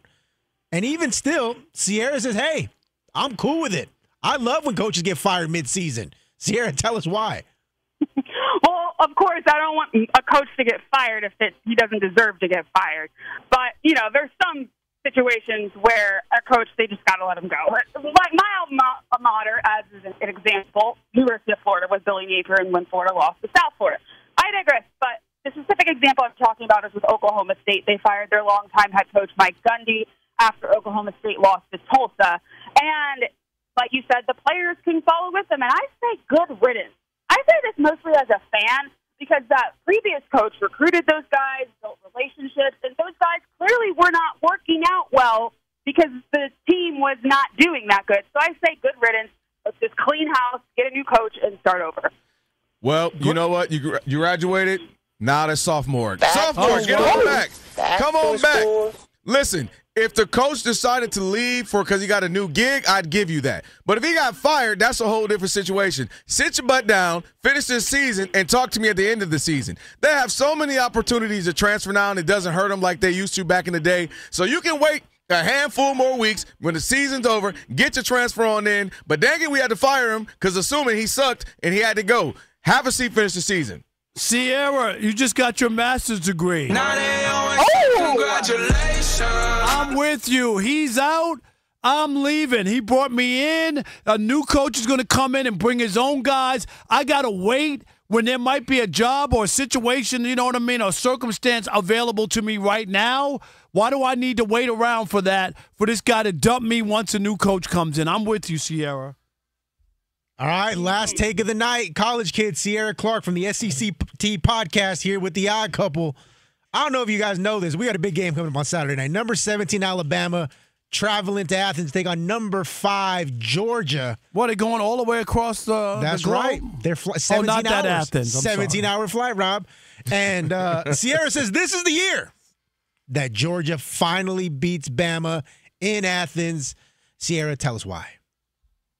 Yeah, well, first off, Georgia hasn't beaten Alabama in the regular season since Matt Stafford was the quarterback there. Yeah. So it's been a long time coming. and they actually haven't beaten Alabama in Athens since 2003. So most of these players weren't even born yet. But I think that Georgia has just especially after they played Tennessee a few weeks ago, I think Georgia has showed that they can play in a tough environment. And now that they're back home, they're going to have the crowd against them. It's a night game, and their quarterback, Gunnar Stockton, has proved that he can do it. He threw for over 300 passing yards against Tennessee and had 2 touchdowns through the air, 1 on the ground, and I just think Georgia is finally going to get it done. And they can also rely on the run game more than Alabama can. Bama had 75 rushing yards against Wisconsin, who is not a good football team. Georgia ran the ball for nearly 200 yards at Tennessee. So I just think Georgia is finally getting it together, and I think that head coach Kirby Smart is finally going to take that throne of the king of the SEC, especially now that Nick Saban's gone. You got your master's, PhD. Actually, you already got your master's. Congratulations. Yeah, Georgia. I think Georgia definitely has their number. Not to mention, we talked about this is not the Alabama of old. This season, they don't look like they did previously, and they don't even look like last year. They didn't look that great as well. I think Georgia's on a roll. And also, you mentioned something. Alabama, historically, we were talking about Derrick Henry the last couple of days. We've talked about so many running backs that they've had come out of there. They're not that right now. They're not dominant. They're not the most, usually on the offensive line, defensive line, that's where you feel Alabama's presence. It doesn't feel like that right now, and it feels like Georgia, especially they escaped early. They were fortunate getting out of Tennessee. You could argue they maybe should have lost that game, but you take that momentum, you ride it in, and I feel you. I'm agreeing with you on this one. Congratulations. I think we're sending you to community college after this. Back to school. Back to school. I'm just saying, not that there's anything wrong with community college, but there are schools that have something over other schools, Sierra, no matter what year, Ohio State had over Michigan for like 12 years. Forever. And I think that's the case with Alabama and Georgia. I still think Alabama, despite not being your daddy's Alabama, I still think that they hold some magic over Georgia. Nick Saban ain't walking through that door. You know that, right? There you go. And that's College Kids with Sierra Clark. Thanks, Sierra. Thank you, Sierra. Appreciate it. Thank you, guys. So much fun. Good job. No doubt. Great stuff. All right, Rob G's got something cooking for us. Shot Talk is coming up. It's the odd couple, Rob Parker, Kelvin Washington, TV theme song Thursday, Fox Sports Radio. Now they always say congratulations.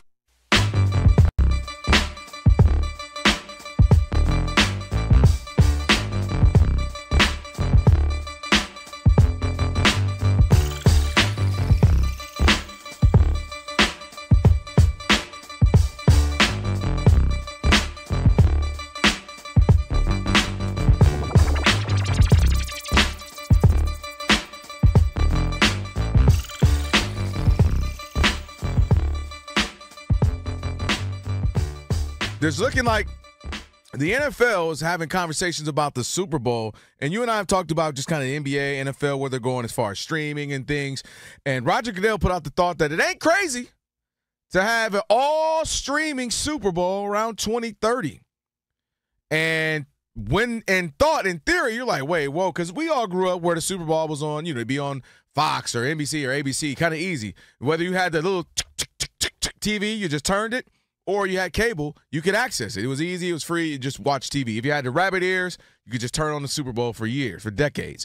And now the idea, we talk about this all the time. I can't watch this game, can't watch this football game, this NBA game, this MLB game. It's on Apple Plus. It's hard to find. But this is not, to me, this is where we're headed. This is 5 years from now, if this is actually what it ends up being, it's only where we're headed. The money they believe is in streaming. The numbers are in streaming. The young people they're trying to get are in streaming. They're also trying to go beyond just the United States. They're trying to go to the world. And that, obviously, you can't just have Spectrum cable, right? They're going to have to start going digital and streaming. So while it'd be unfortunate because we're just used to having it on your traditional 247 kind of thing, that's just where we're headed, Rob, and we all have to kind of wrap our heads around it, and I'll check all our passwords so we can get into a million of these streaming apps. Because there are a lot of people who eventually will push back on the streaming as well, financially, that I can't have 8 streaming things, which equals to the old cable bill. Boxing made the money. They took the money, and it damaged the sport. You have all these kids who grew up never seeing a fight, okay, because the fights come on at midnight Eastern, and they don't have the pay-per-view, and they don't have $100. So what happens is you don't pass that down to your kids because you never watch boxing with your dad on a Saturday afternoon ABC Wide World of Sports and all that. I'm not saying that sport's going to go away, but there's a reason why the Yankees and Mets, even in New York, could take all the cable money and say, oh, well, you don't have cable. Sorry, can't help you. They put games on free TV. Not all of them, but they understand the importance. And you can go ahead and try to get people to watch in Brazil and all, and I get all that. But you will there will be some damage because you think everybody has cable. You think everybody has streaming. Everybody doesn't. I know a lot of people who don't have it and can't spend the money on it, and the only time they get to watch a game, and that's why the numbers for Sunday Night Football is so big, because it's free. It's just boom. It's right it's there. Free. I could turn on NBC and watch a football game, and the numbers are big. I'm telling you. I'm not disagreeing. We've talked about that. The challenge that I have, though, is that I think they're going to bank on you're headed that way regardless because too much great content. Like on network, I'm not saying other than you can't do some of it. That's not what I'm saying. But hold on, the Super Bowl, Rob, that's the one they figure if you don't have it, and maybe a Sunday you don't, I get it. The Super Bowl, you're going to be at Uncle So-and-so, Bob's house, said bar, watching with everybody. So this is the one time they're going to say, all right, I can hear Rob Parker for some of the other weeks. All right, Kelvin Washington on some of these other Sundays, I get it. But the Super Bowl, you're going to be somewhere where you can watch this because this is an American holiday, and dang it, you ain't missing this, and that's what they're going to be banking on. Here's the point. There's 300 million people in the United States, and every Super Bowl they tell you 100 million watched. That's 200 million that did not watch. I'm just saying, like, everybody thinks that everybody's not watching Super Bowl Sunday. A third of the country, which is an enormous I was about to number. say, Rob, that's insane. No, it's an enormous number, but it ain't everybody. And they don't get 300. Matter of fact, they don't get 300 million of the 300 million. No, I'm just trying to make a point. No, you are. But and then that's everybody. Everybody's not into football, but then you're gonna X out. Everybody doesn't have it. You'd be surprised how many people don't have cable. I don't have streaming. I don't have everyone. We listen. What don't I have right now? There are stuff that's out there. I don't have Apple Plus because I had the free, I got a new iPhone. You get it for 90 days free or whatever, and I ended up not having that. There might even be like one or more that everybody has. I don't have. I don't think I have Peacock. I'm not having. Everybody can't have them all.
Fox Sports Radio, it's the Odd Couple, Rob Parker, Kelvin Washington on a TV theme song Thursday. Thank you to Sierra Clark from the College Kids segment that we do on Thursdays for joining us. Good time there. If you missed any of today's show, all you got to do to catch the show is check out the podcast. Rob G always working hard on that. Just search Odd Couple wherever you get your podcast. And right after the show, today's podcast is going to be up, so be sure to follow the pod. Rated 5 stars, and you can even provide a review. Again, just search the Odd Couple wherever you get your podcast. You're going to find today's full show and a best-of version right at the end. Also, this is not a game. No, it's once-in-a-generation event. The Harlem Globetrotters 100-year tour. Come be a part of a legacy that never stops. Be there when history is made. The Harlem Globetrotters 100-year tour. Get your tickets today at harlemglobetrotters.com. It's now time for Shop Talk. Ain't nobody exempt in the barbershop. You know that. Ain't nobody exempt. You can talk about whoever and whatever, whenever you want to in the barbershop. Now, It's Shop Talk. Tight pants. Thank you, Rob. Yes, it is Tight Shop pants. Talk here on the Odd Couple Fox Sports What Radio. else tight pants for? Tighter pants. And tighter pants. The shorter shorts. Shorter shorts. What's going on? Who is this? What is this? Whoa. Is this what you was doing on the cruise? He was reading the checklist for the cruise. Tight pants.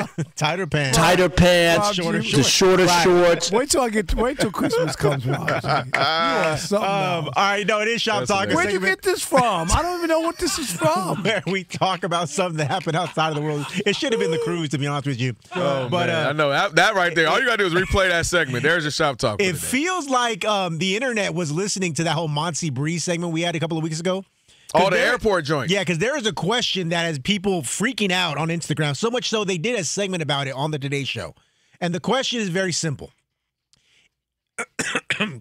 Excuse me. Oh, you all right, Al? You all right? Hold on. Rob's Check sending on that him, Alex. negativity towards me. What? Yeah, I If got you a have- Rob G voodoo Yeah, I doll know, in I my can- bag. I want you to know that. Nice. Is it skinny? No, Dang! it's a fat one because I need a lot of cushion to be. Wow. Okay, here's the question.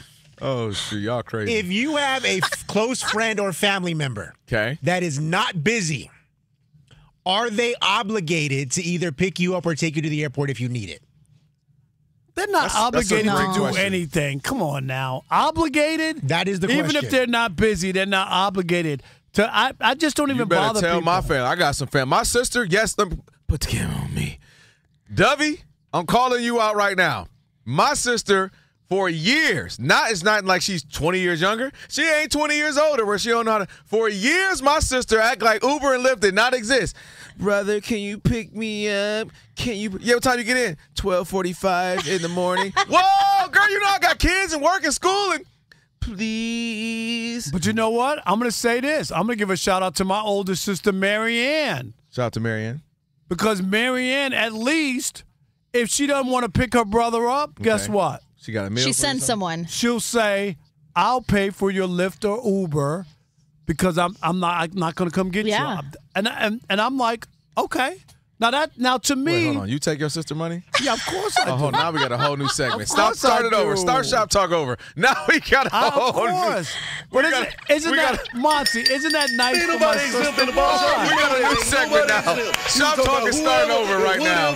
Whenever you want. Wait a minute. Why would I take her money? All right. Let me preface this. The shorter shorts. This is Tight pants. Tighter pants. Okay, we're her good. name. This is Marianne. That's AI. That's AI. That ain't me. That is All not right. me. First off, Tighter pants. Marianne, let me look at you and say, I don't know. My assumption is you make more than her. I don't know. Marianne might be balling. But I know the conversation we were just having during the break. She's my oldest sister. Answer the question, sir. Your Honor, please have the witness answer the question. I make more money than my Okay. oldest sister. I ain't paying So, for that. You can't be taking her money. No, she looks at it as That goes back to the offer thing. Like, I'm going to offer. You ain't got to accept it. She looks at it like, I should come pick my brother up. He lives in Los Angeles. He's flying in. I have a car. I should come get him. But I don't want to get up, or I don't want to, you know what I mean? Or I'd rather not, but I'm not going to leave you out there because I didn't go. Wait, so that means Uber, the Uber's like, are you Marianne? And you're like, yes, and getting in the car. So she'll be like, just get a car and I'll take care of it. I don't do it all. I don't take her money all the time, but once in a while. Once in a while, he takes the money. If I want to take somebody out to lunch, I'll use her money. You use your sister's money. Marianne, when I come in, don't even worry about it. Alex, I'm is your this boy, gonna come in. ridiculous? Rob, this might be the one time I don't agree with you. What? Thank you. I'm just saying. Just Uber My to your sister sister's house. is 7 years younger than me. She makes more money than me. I've never let her pay for anything. What? Never once. That's my sister. Okay, can I say this? Yes. And I'm not trying to. I'm just being honest. Okay.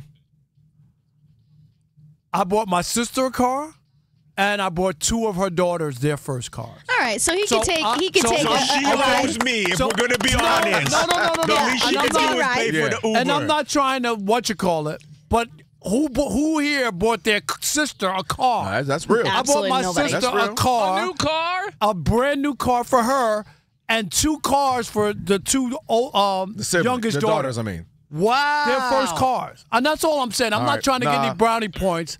Elijah, put the camera on me. Marianne, never mind. Pay for his Uber. Get that lift. Pay for all of them. Get that lift. Go ahead, get that Uber. Says I take it back. See, I'm a man who can say I'm sorry. I didn't know, Rob. I'm just saying. I didn't know you were getting pink slips and buying cars out here in these streets. I take it back. Sure, I'm doing a Rob Parker imitation in case my audience doesn't know. Yeah, I'm doing a Stephen A. impression in case you didn't know. That's Boston right there. Matter of fact, don't ever flex on us like that again. I'm sorry.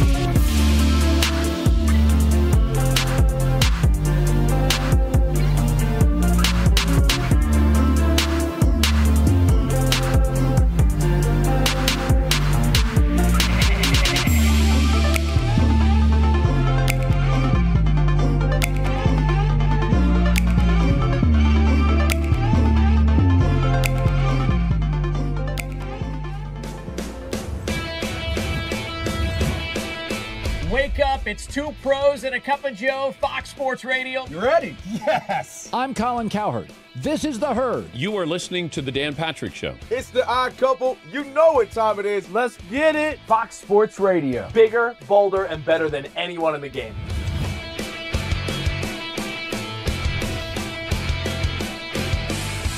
Fox Sports Radio is the #1 sports audio network. Diverse, fun, entertaining, and driven by the big sports topics of the day. They had to bolster the offensive line, which they did. You finally said something right. Congratulations. That game was incredible. You are wrong. You could take that trash somewhere else. Wham!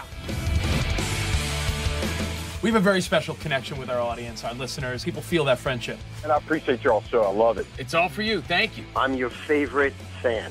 Thank you. Love you.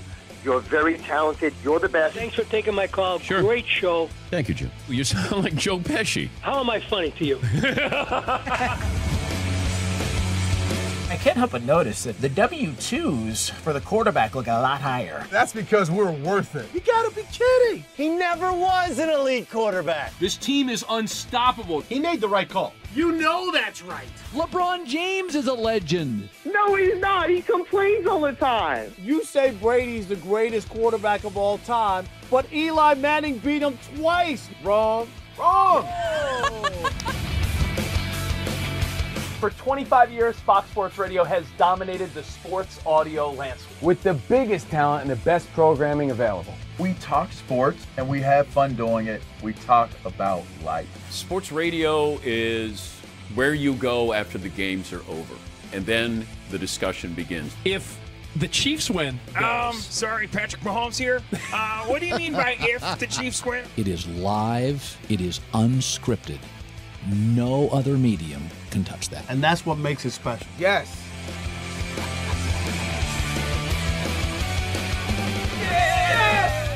Who wants some? Bigger, bolder, better. We are Fox Sports Radio. Yeah.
Week 4 of the NFL has officially kicked off, and the Seahawks have taken the lead. Darnold looking, just going to throw for the corner of the end zone. He's got a man.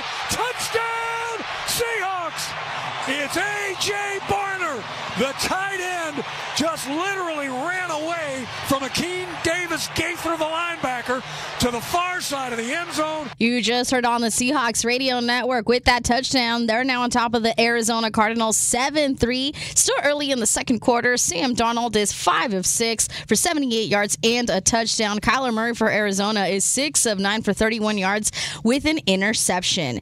In Major League Baseball, the Yankees have taken the lead from the White Sox as they try to win the division. It's 4-3, bottom of the 6th inning. The Blue Jays, though, are on top of the Red Sox 6-1, top of the 7th inning. Mets over the Cubs 6-2, bottom of the 5th. Tigers on top of the Guardians 4-2, top of the 9th. I'm Monty Bolaños. I've been covering this league since 1987.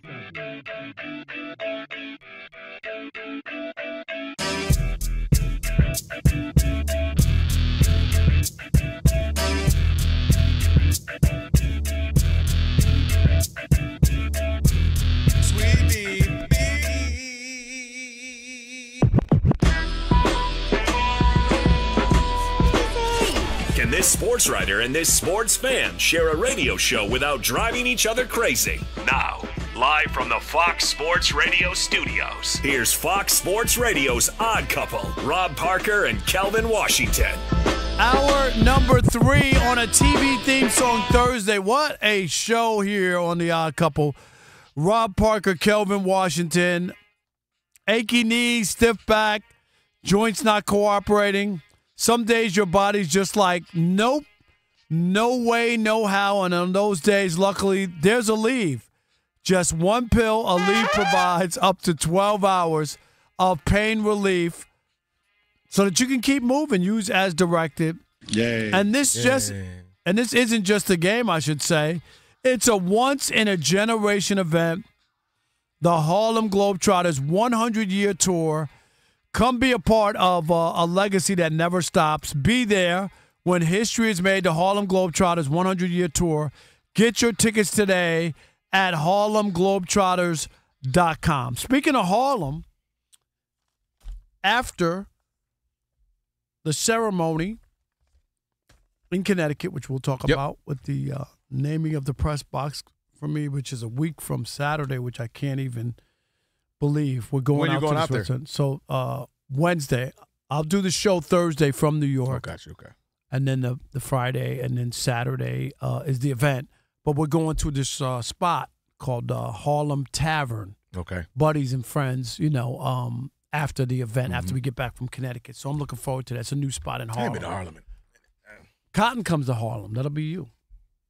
That was a movie. I was about to say that. Yeah. Cotton Comes to Harlem. Yeah. Was that? That wasn't Sydney, wasn't it? Racist. What? Was that Sydney? Was that Bill Cosby? I think was that Red Fox in that? Fox, who was it? He probably was 36, but look 80. Yeah, it looked like he was 8. I like when you look at the ages on that. Same thing with Grady and those guys. All those dudes, man. All those guys were like in their 40s, and they're like they were 60. No sense. Everybody in Cheers was easily 56.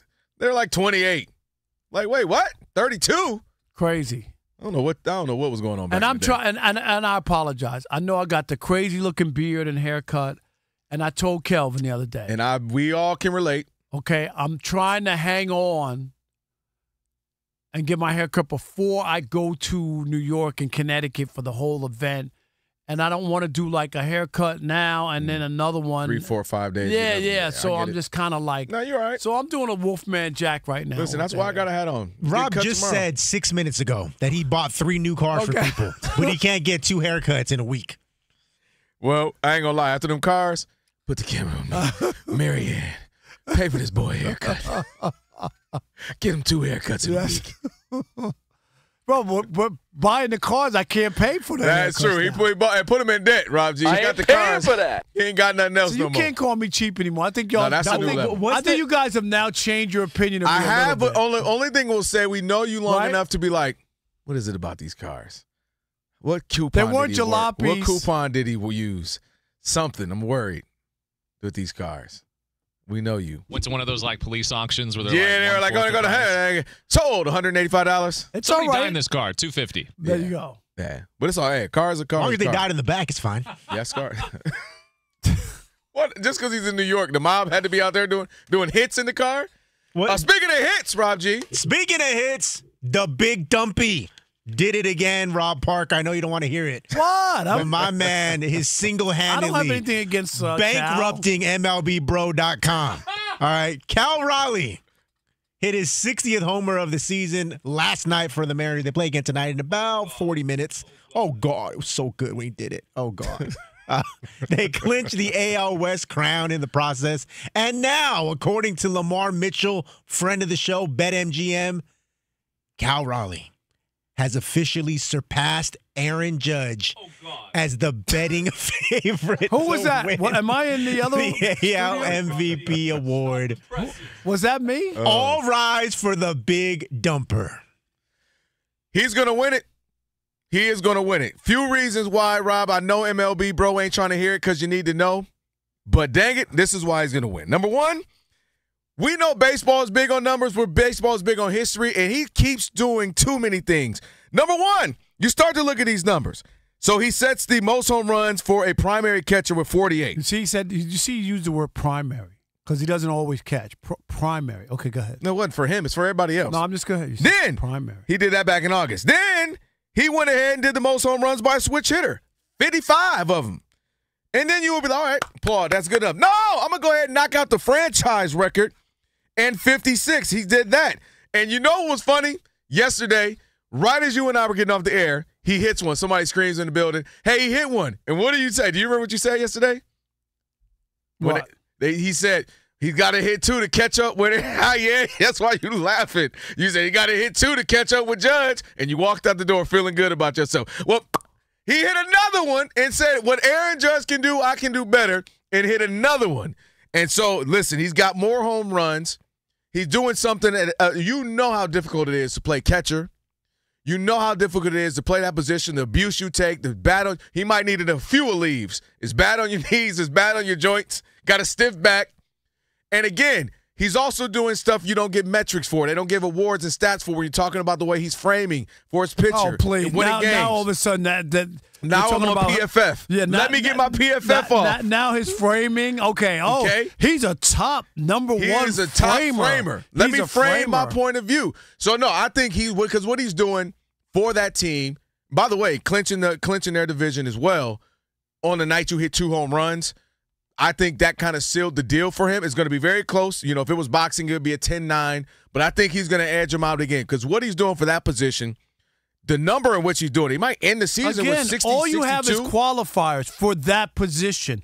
It should just be that it's spectacular. For what he's doing, he got 60 home runs, period. Put a period next to it. It should be just spectacular, and put a T period. After. Period. If Miss Mary Mack was here, period. He's putting 60 home runs, probably going to end up with 62. No, he has 60. Do not give him any extra. What you mean? He still got 3 games. Aaron Judge is going to hit 9 in the next 3 games. Okay, is that cool? Down. See, settle down. Now you didn't get taken carried away. But he's going to win this thing. That sealed it to me. When Aaron Judge had a great game, we're sitting right here celebrating. He got 2, and then he said, hold on, bruh. Hold my beer, and hit 2 more. We're talking about what he's doing defensively as well. And again, historically, great. Doing something we haven't seen from that position ever.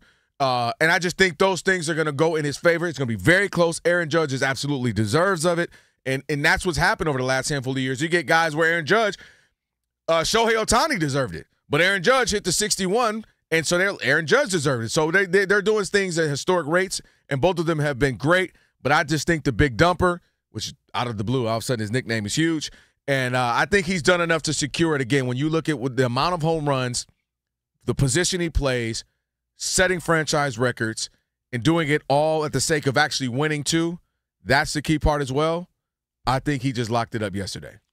Totally disagree. If you look at Aaron Judge, WAR, OPS. What is it good for? Batting average, he's going to win a batting title where guys, the Big Dumpers at batting average is like 250. Mm-hmm. Aaron Judge is 3 in a league where 242 is the average batting average. Aaron Judge has a 322 batting average. He's going to win a batting title, which you don't see the power and to be able to hit for average, which is special. He hit over 50 home runs, only the 4th player in baseball history to hit 50 or more in 4 different seasons, okay? Mm-hmm. Only 3 other guys have done it. and they're all very special, all great Hall of Fame players, as Aaron Judge. And on the podcast, Inside the Parker, which dropped earlier today, we had Chris Young, the former outfielder for the Arizona Diamondbacks, who made a great point. And he said, if you look at Cal's numbers and you applied those to Aaron Judge, it would be an off year. You would actually look at those and say Aaron Judge had an off year. And people are just trying to bake in, if he wasn't a catcher and he was a outfielder like Aaron Judge, would we have this conversation? I'm asking you. If he was not a catcher. Probably not. No. It would not. It's not probably. But listen, he leads AL in home runs and RBIs. Okay, that's going to keep you in the category. Okay. But there are other stats other than those two. I agree. And Aaron Judge has all of them. It's not even all of – he's first in all of them.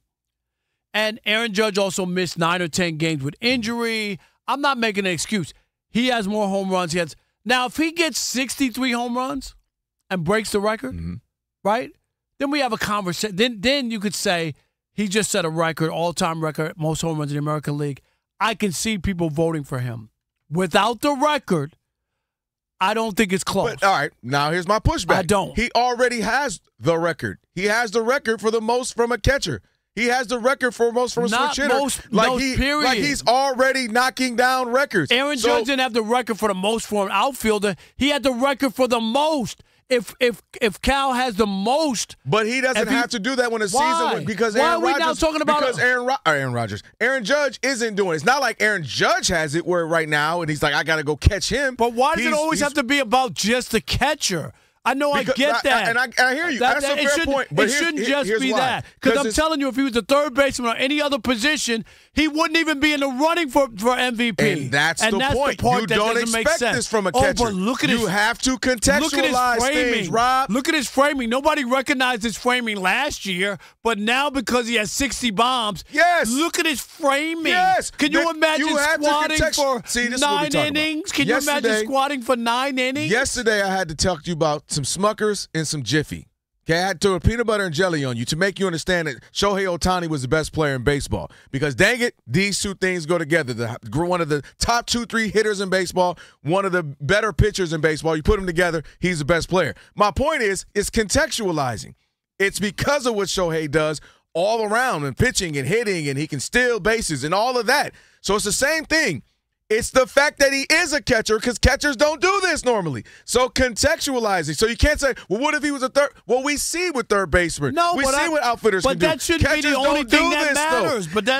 And you can't lead. You can't be doing this from a position that doesn't normally do it. No, but and then also be doing it, leading the AL in RBIs, leading the AL in home runs, and on a night where you hit 2 home runs. 250. Is that MVP? Name me an MVP who hit 250. No, the 250. The 250 is not great. There's no denying that. Not great. Give me an MVP. Well, that's common nowadays. The fact that he's above average is crazy in baseball right now. But my idea is that you would be hard-pressed to find an MVP in any league that batted 250. But do you see them MV knees? That man is playing catcher. You know how hard it is to play that position? You know that you've been covering the league since 1986. There you go. You got it. I sit next to you every day. 1 year before me. I know. Unfortunately, I know this. I hear you say it every day. You've been covered since 1986. You know catchers, how grueling it is on them. And so for him to explode with these numbers, explode with his team's success, clinch the division the first time since 2001, on a night that they do it, he hits 2 home runs.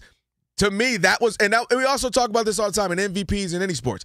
Having those monumental moments, that's a huge thing to clinch the division the night you hit 2 home runs when your foe, in this case, the guy also trying to do it, hits 2 home runs, and you do that. Mind you, by the way, you mentioned the 63 home runs. That ain't crazy. He just hit 2 last night. He's got a few games left before the end of the season. He might mess around and do that, the pace he's on. So I just think, again, when you're looking at somebody in a position that's been around for 150 years, and now you do something better than anyone else in the 150 years, that is a nod to you and a great consideration of you winning. And last point for me, sometimes in life, you're a victim of your own success, and that might be Aaron Judge, where Aaron Judge That's not fair. That's just not fair. I agree. That's life. Look at his numbers. His numbers are incredible. Like, he's not just a power hitter batting. That's why You know, I Kyle sit here and Schwarber. agree with That's you. why Kyle Schwarber won't win the MVP because he hits 240. He has 54 bombs for the Phillies. And I agree. That's and what makes him Ohtani's going to remarkable. run away with it, right? And nobody's going, well, Kyle Schwarber, look at his 54 home runs. No, because he doesn't have the batting average and the other stuff. This is just strictly because everybody wants to 10-9 boxing bout. wants to give the catcher some extra love, like they deserve extra ketchup on the French fries. I'm sorry. I like a little honey mustard and barbecue mixture. On French fries? Yeah. Boom, boom. I go, boom, boom. Nothing but salt on hot fries. Not even ketchup? No ketchup. That's one thing you and my wife have in common. She No does that. ketchup. She Well, knows why? just I don't salt- need ketchup on fries. No, I need honey mustard and barbecue. So you just like to eat the honey mustard and barbecue, and you just using it. My buddy Gary in college, Gary. that's what he used to do. Shout out to Gary. All he did was he would get 10 packs of ketchup, pour them onto his plate, or You got it, right? and use the French fries As a to spoon. be able to eat the ketchup. I said, like I was just saying. He goes, I'm not big into French fries. I just like Okay, ketchup. that's no. Does that I love some fries. But it doesn't make sense to try to spoon ketchup and just eat it. He couldn't do that. He couldn't do it. So he used the ketchup. They used the French fries as the. Ketchup, yeah, ketchup is like last. All right, cool. All right. Then, but honey mustard- 877-99 on Fox. 877-996-6369. Who is the real American League MVP? Aaron Judge or Cal Raleigh? We'll continue that conversation next with you. It is The Odd Couple on a TV theme song Thursday. Rob Parker, Kelvin Washington, right here on Fox Sports Radio. Want to hear what you say? Stick and stay. Because here comes MLB Bra in the US of A.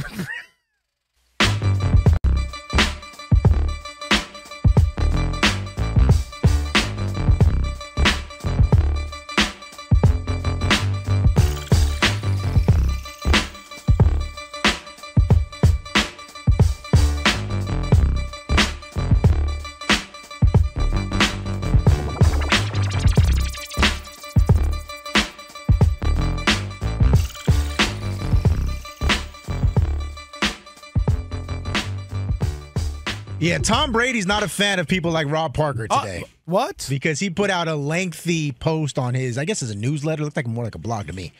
But it's discussing this whole situation. Was that in between counting the $75 million to play flag football he said he didn't take? Yes. Did you see that? I did see that. Yes. Dude, come on. Really? Listen. You know what could be done with $75 million for the people who are living in cardboard boxes on the streets of Los Yeah, Angeles? you beat me too. Yeah, we I'm- go down I'm Skid sorry. Row and I can show you. $75 million for okay, go ahead, Rob. All right. That's a wholly different conversation. Then we're going to make the next week's update after this. Right. We're gonna make it. Brady posted a lengthy response to that whole situation, and people are complaining that he can't have both. He can't be a broadcaster and an owner. It's a conflict of interest. Here's what he said in part. Quote, I love football. At its core, it's a game of principles. And with all the success it has given me, I feel I have a moral and ethical duty to the sport, which is why the point where my roles intersect is not actually a point of conflict, despite what the paranoid and distrustful might believe. Rather, it's the place from which my ethical duty emerges to grow, evolve, and improve the game that has given me everything. What did he say? Call people again? He called you, Rob Parker, paranoid and distrustful. Thank you. And Tom Brady, is this on? I hope you're listening loud and clear. There's a reason that people don't trust you in this circumstance, because along with being a great quarterback, you're a great cheater. And you come from an organization that did nothing but cheat. Deflategate. Spygate. Mm-hmm. What was the other gate? It was one more. All the gates. I got a couple gates for you. Don't All worry right. about it. Pick a gate. Like, there's just so many things out there. And Tom Brady, you're the one who was suspended by the National Football League. Mm-hmm. Do you remember when you destroyed your phone rather than cooperate? All Tom Brady had to do, I'll never forget this moment in NFL history, when Peter Alexander from NBC News looked you straight in the face and said, is Tom Brady a cheater? He shrugged his shoulders, threw his hands up, and said, I don't think so. What do you mean I don't think so?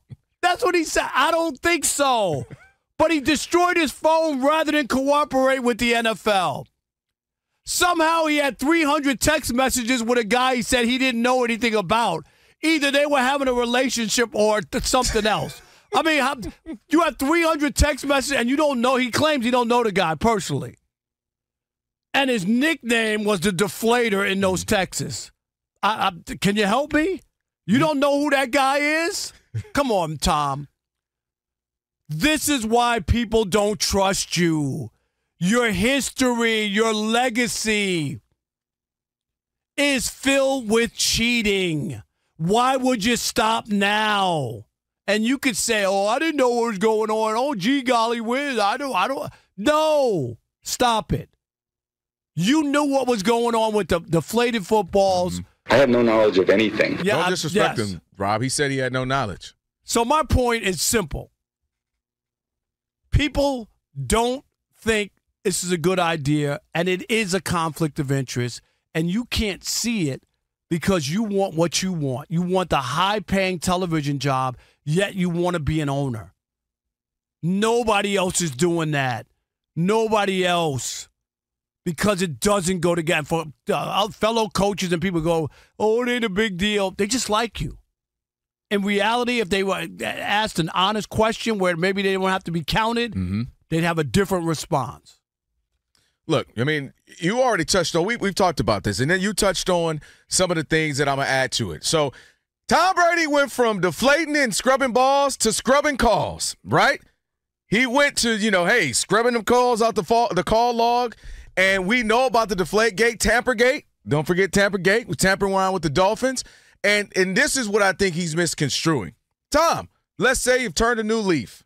Nobody's saying you're going to, but dang it, people say you can. And I don't understand how he can have an issue with people saying there's a possibility. When you had the track record, right. When also we've known in sports, people try to find a competitive edge. Let me add another one that he did. Wasn't illegal, but it was him and somebody else trying to find a competitive edge. You remember when he and his fellow great, who we found out now they're like best of buds, they didn't want us to know when they were playing, Peyton Manning.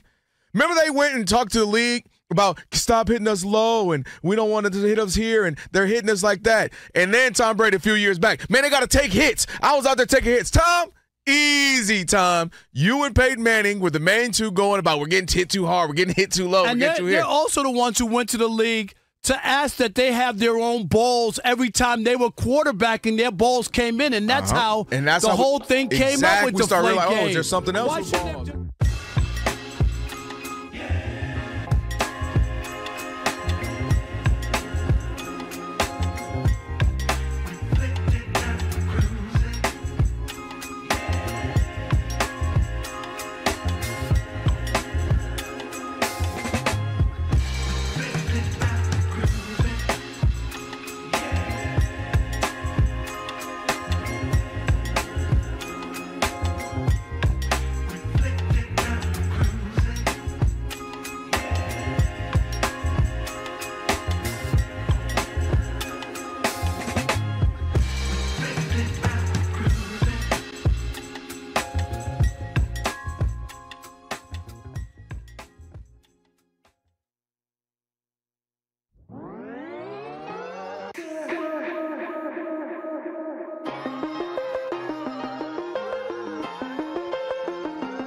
Fox Sports Radio, Odd Couple.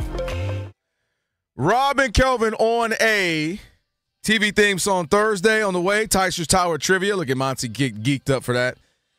Should be fun as always. What show is this? That was don't tell me. The Office. No, that was you told me. I was gonna say that's The Office. The Office. That was too. Come on, it's too recent, too current. Come on. Yeah. By the way, can I just tell you? I know it was it's not based trash. in Scranton. I used to work in Wilkes-Barre. Yeah. See, I used to even know that The you. Office was in Scranton. But you never seen the episode. That is the craziest thing I've ever heard in my life. Well, only because I worked in Wilkes-Barre. Yeah. Hey, Pete, real quick, Trash Talking Tuesday, PFF. Y'all told me Sam Darnold was the best quarterback. Look at this game. Matter of fact, don't look at this game. It's so boring. It's 7-3. Awful. Awful game. Interceptions left and right. People fumbling. This is terrible. Let me go look at his stats while I read this real quick. Be sure to check out the brand new YouTube channel. Shout out to all the odd mobs out there on YouTube. Appreciate you. That is right. Simulcast right now. You can see us. YouTube.com/@OddCoupleFSR. Or if you're already in YouTube, just search Odd Couple FSR. Subscribe, like, share, all that good stuff. Comment away.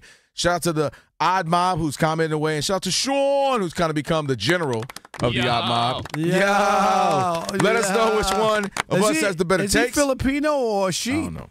Yeah. Wow. What? That's got to be racist. I ain't gonna lie. Rob, I ain't gonna lie. caution. Today y'all posted that tweet. Rob, him and he caution. He wasn't. Don't get fired. He wasn't black. I can't go. I was blown away. Rob, so go check out the YouTube. Caution. All right, what are you? Since we're talking YouTube, might as well read some of these comments. And hang on for the MVP. Here we go. This is my favorite one.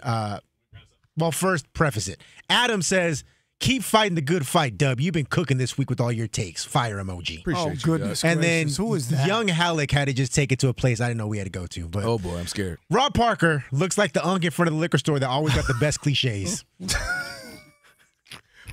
What's up, he didn't care what you said about the big dumpy. He didn't care what you said about Aaron Judge. You just said you look like you in front of the liquor store with the good cliches. Well, I got to be in front of the liquor store. That's what I always laugh at. I was like, Rob's drunk again. Oh, he must be drunk. I don't drink hey, what's before up, I come on the show. Don't forget, I'm a Mac from way back, an original player from the Himalayas. Michael on YouTube says Rob doesn't like to service people. I don't know what that's about.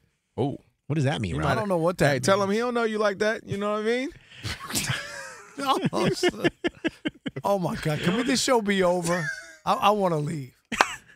I'm leaving early. And by the way, ready to go to Connecticut tonight? Can I go to Connecticut? I'm going to walk to Connecticut tonight. That's how much I want to be away. We might have done this segment anyway because that's a big topic, right? Judge versus Raleigh. But one of the reasons we did it, right, was because Sean in Sacramento, one of the P1s from the OG original show back on Saturdays, tweeted in Rob Parker, like, hey, we got to get this debate. I'm excited to hear your guys' takes about it. Rob's like, of course. He tweets it or messages on YouTube. Damn, did I miss the Judge versus Dumper debate? You did all that, Sean, and then missed it. We ain't doing it again. That's what you get for trying to be a good husband and father. That's what you get. That's right, with your 9 kids. Yeah, you over here being responsible. You know what I mean? Jeremy in North Dakota, you're on the Odd Couple Fox Sports Radio. Where are you on this Judge and Cal debate? Jeremy. Oh, here we go.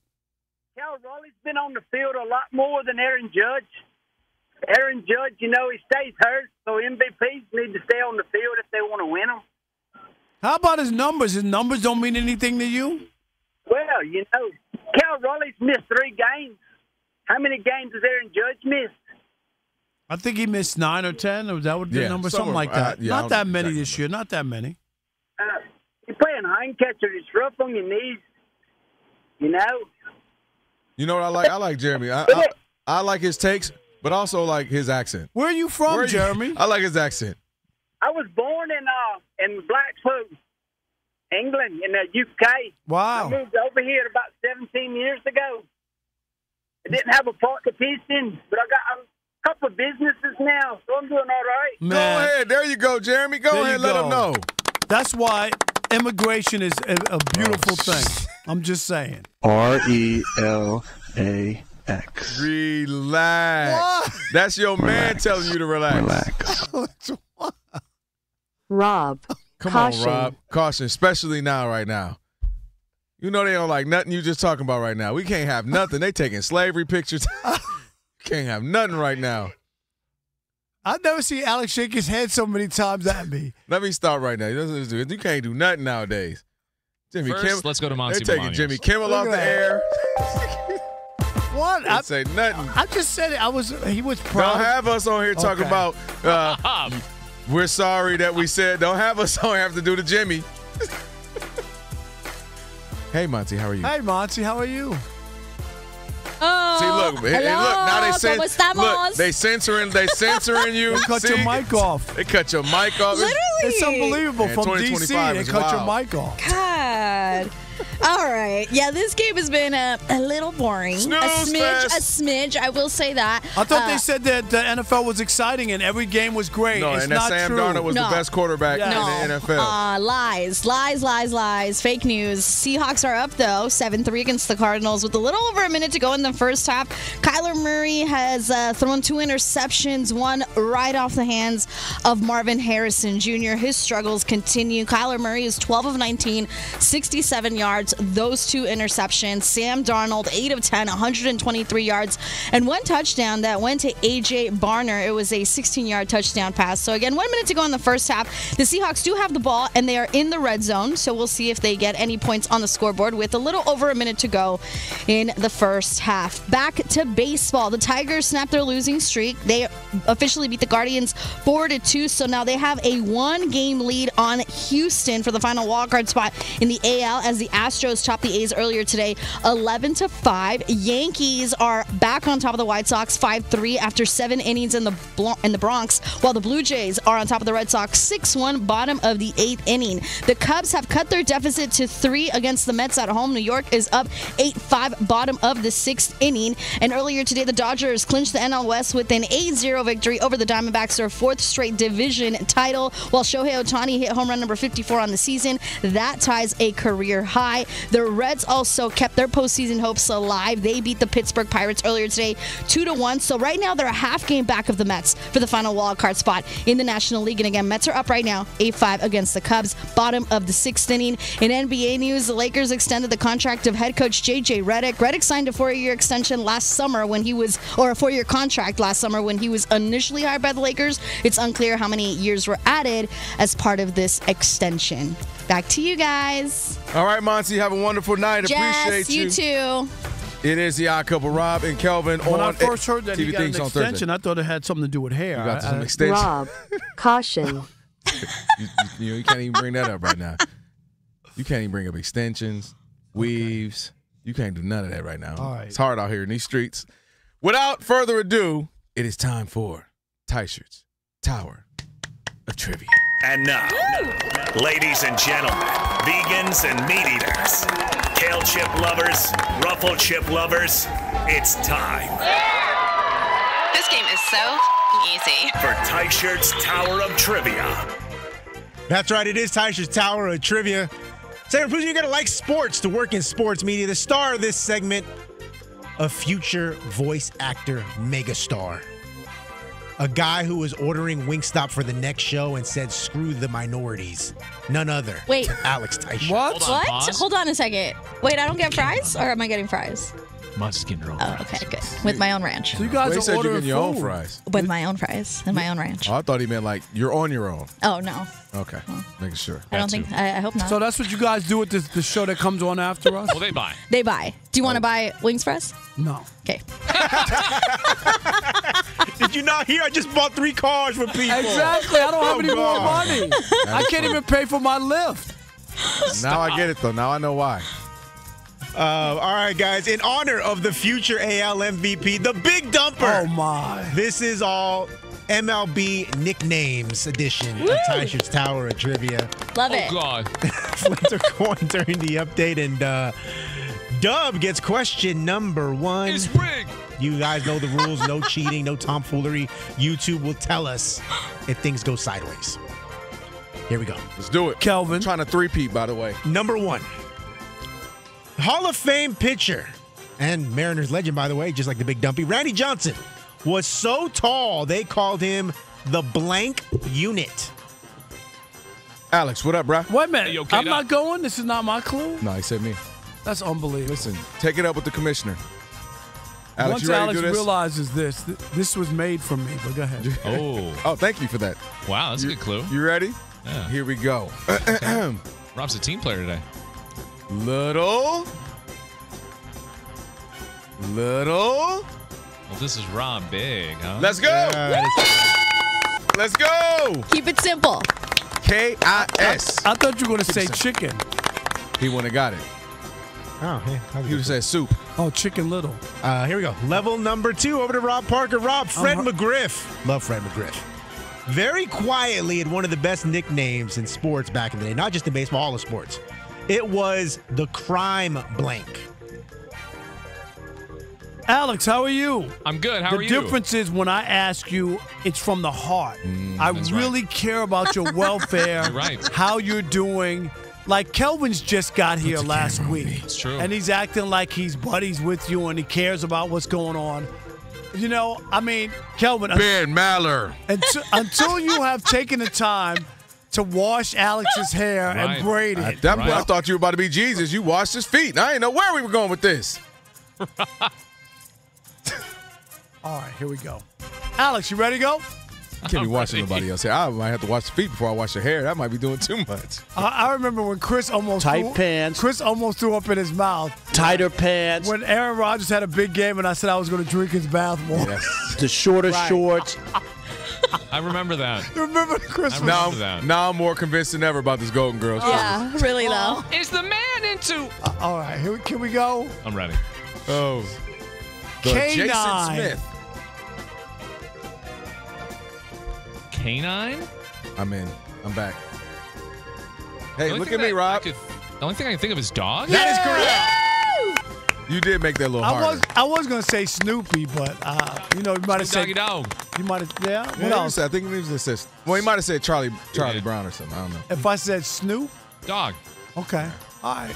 By the way, Chris was listening. He texted us earlier in the show. Tell Rob and Kelvin it was a gay cruise, by the way. Tell him. Level number 3. And I know he wouldn't lie. He would not lie. He can't.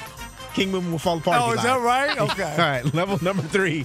Oh, back to Kelvin. Kelvin, let's go. I personally don't know how he got this nickname, but they used to call Willie Mays the Say Hey Blank. Alex, you good? Hey, okay? Yes, sir. How we living? We doing good, man, because we about to make this 3 in a row. Three in a row. Big old truck today. Yeah. That wide lift. You was all up in. I ain't gonna lie. Big body. I turned around. I was like, oh.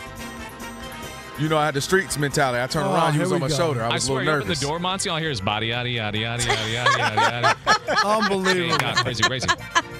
All this brown nose in All my right, here we Kelvin. go. Here we go.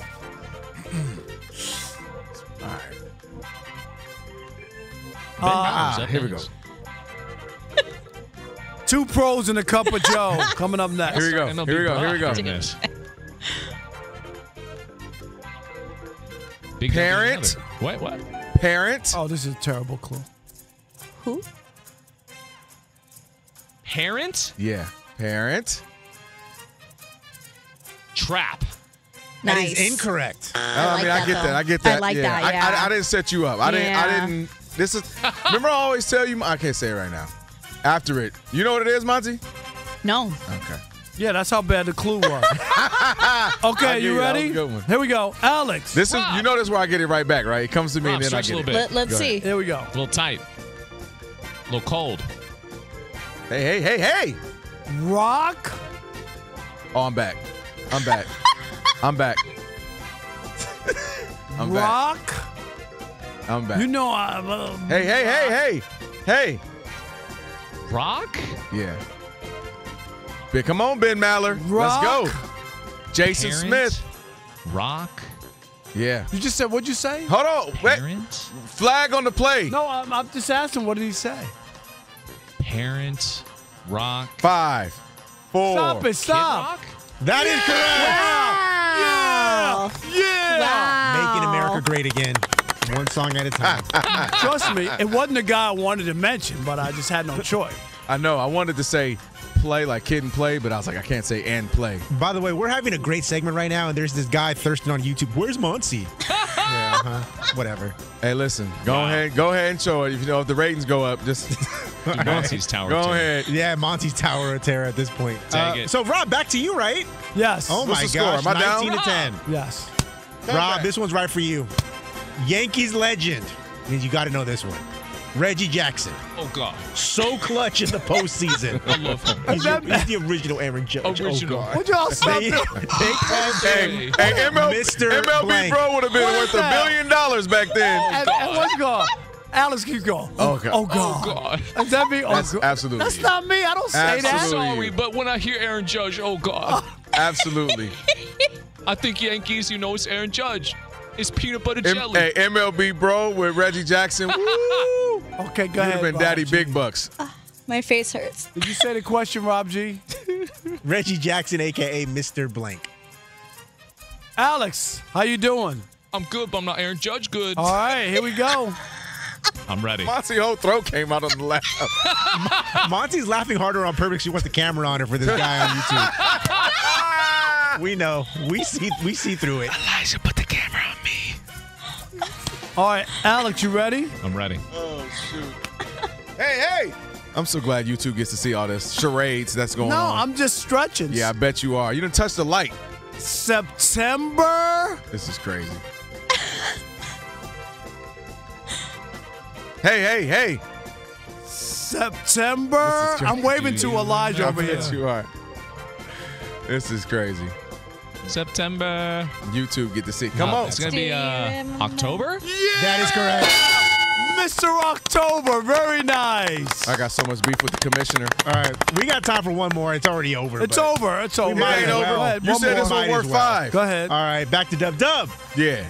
Pablo Sandoval must be a big Jack Black fan because when he played, they called him the Kung Fu Blank. You said this one winner take all on this one? All right, here we go.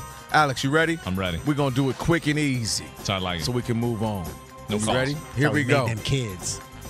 Whoa. Express. Big body? Wait, what we talking about? So we do this quick and easy. That's how you got 3 kids, huh? That is. Well, I don't know about the quick part. You know what I'm saying? It's your boy. You know, I've been taking my ginseng and sea moss. Oh, God. Listen, stay focused. Express. This is the terrible clue. Oh, he about to get it. It's just that we laughing this whole show. Express. Say that word again one time. I don't trust you. I'm nervous. I'm nervous right now. Come on. Express. It must be a place that Rob Parker hates those little red boxes. It's got to be Panda. That is correct. Rob, you said we got more. Too late. You said In the Hail Mary to That's cover it. the spread. But Rob Parker gets the win. 3-0 last night, and I'm winning on Teichert's Tower. I ain't want a three-peat on you. Trivia. I just did the Chiefs. I ain't want a three-peat. Feels so good. Oh, my God. What a night. I need baby oil. Yes. This whole show, we might get Jimmy Kimmel. The shorter shorts. What were you talking about? Tight pants. This is AI. I never said this. Tighter pants. I never said this. This is nothing I've ever said on Fox Sports Radio. We called Rob on the cruise, and we're like, so what was the best part? He emphasized the D. All right, thank you. Oh, God. We got last call on the way, 877-99 on Fox, 877-99 on Fox, Odd Couple, Fox Sports Radio. It's last call time on the Odd Couple. If you had a take and couldn't get in all show, here's your chance. Your call's important to us. Call us at 877-99 on Fox. Hurry up. Rob and Kelvin got to get out of here.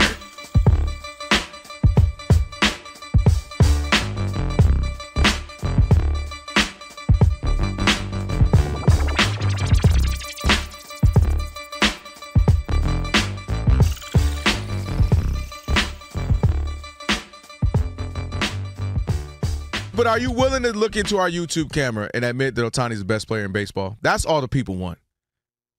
No, I can't do it. I can't do it. This man just went 6 shutout innings. I can't do it. And you know baseball, he would have been able to do at least 4 or 5 complete games if the Dodgers weren't trying to slow roll him in. I still think. Can you look at the YouTubians and tell him that he's the best player in baseball? I get it. The only reason, because Ohtani's not the best hitter and he's not the best pitcher. Sync by themselves. So when you put them together, I understand why everybody says he's the best player. I get it, because he's really good at both. But he's not the best pitcher in baseball, and he's not the best hitter. I still would take Aaron Judge over him. Your spirit just left your body, and your spirit is looking at you like, stop who's better? I would take Aaron Judge of just hitting. Forget about the pitching. Who would you take? I'll give you hitting. I'm okay with that. But listen, Jelly. You're a baseball fan. I'm just hitting. But he don't just hit, Rob. That don't make any sense. I'm just asking you, just hitting. Okay. Aaron Judge or Ohtani. Now, I know you work for the Dodgers. I want you to just pull back that Dodger blue for 1 minute. Just hitting. Yes. Just hitting. Okay, fine. Yeah. All rise. Aaron Judge. Okay, that's all I'm saying. That's not what he does. Right, and that's not the story. Hold on, watch this. You keep talking about he's not the best hitter. He's not the best pitcher. Well, peanut butter in and of itself and jelly in and of itself ain't the best. But dang it, when peanut butter and jelly get together, it's the greatest thing on earth. Damn, and that's that good. is Shohei Ohtani. Damn, that's good. Elijah, I need that. He is the peanut butter jelly of sports. Dang it, when you slap them together, good. But the only problem is Aaron Judge is the milk that you need to wash it down. And nobody wants milk but you. And let me rephrase that. Nobody over 10 wants milk with you. No milk with peanut butter and jelly? We've done this, Rob. I don't need milk with peanut butter and jelly. Rob, Elijah, you want somebody to rub your belly and put you to sleep too? No milk with peanut butter and jelly. 0 for 2. Alex. Come on. No milk with peanut butter and jelly sandwich? No, you need milk. You need milk. With peanut butter and jelly? No milk. We need to start excluding Alex from these questions. No, Alex is because no matter right. what He's Rob not says, Yes. he's always on Rob's Yes. side. Rob and me just know. You gotta have milk to wash it down. We need Rob to say something healthy like, CMOS is the worst thing ever. Alex, but hey, I drew the line somewhere. Whoa, I draw the CMOS line is there. where I draw the line, Rob. Rob. Okay. All right, one more time just to make sure I'm not crazy. So Shohei Ohtani is not the best player in baseball? When you put both things together, I know it's hard not That's to. what he does. You do know that's what made Barry Bonds great, right? It was that he was amazing on both sides of the ball. You do know Willie Mays was amazing. The man out there looking like a wide receiver in center field. Dang it. You do know Aaron Judge is still going to be MLB Bros Golden Goose, right? It's okay. We're already getting ready. He won't disown you. MLB Bro Player of the Year. We got it. We just keep mass producing them. What if we found out Shohei Ohtani had like 8% black in him? Oh, then we'll start covering them. Are you kidding? Can he then be the best player? Shohei Ohtani did Ancestry.com found out he got 7% black in him. That would be something. I'm crying, yo. That would be the best. Come on, man. Just give it to him. Go ahead and What do you want me to say? I don't know what you want me to say. Shohei Ohtani is the best player in baseball. Aaron Judge is right there. He's second, and there's no problem. He's second to a unicorn. That's a compliment. That's like at the end of the day, if LeBron James is the second best player. Okay, when I'm second to Jordan, fine. Like, what do you want from me? When you put them together, it's hard to argue. I'm not going to sit here and act That's like why they go together. But you know you love your baked chicken with your sugar-free barbecue sauce. That's Shohei Ohtani. Your baked chicken, sugar-free barbecue sauce. Slap them boys together. Look at you. Right. Smashing right now. Rob G, what are we doing here? Look at you, just gave up on the conversation. It's like, I don't want to do this anymore. Because he finally got to see Ohtani pitch. Remember at the beginning of the season? It was only one inning. It was 8 pitches. If he's not pitching, he can't be the best player It was 2 innings. It's 5 innings. I said that when he's not pitching. I know. He's not pitching. Ohtani's going to put up pitch like 8 scoreless innings in the postseason, hit 2 home runs. You're still over there. 16 2/3 scoreless inning streak, ERA of .46 in his last 4 starts. Come on. Come on, Rob.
Sometimes you where everybody knows your name. Rob and Kelvin. And they're always glad you came. It's the odd couple.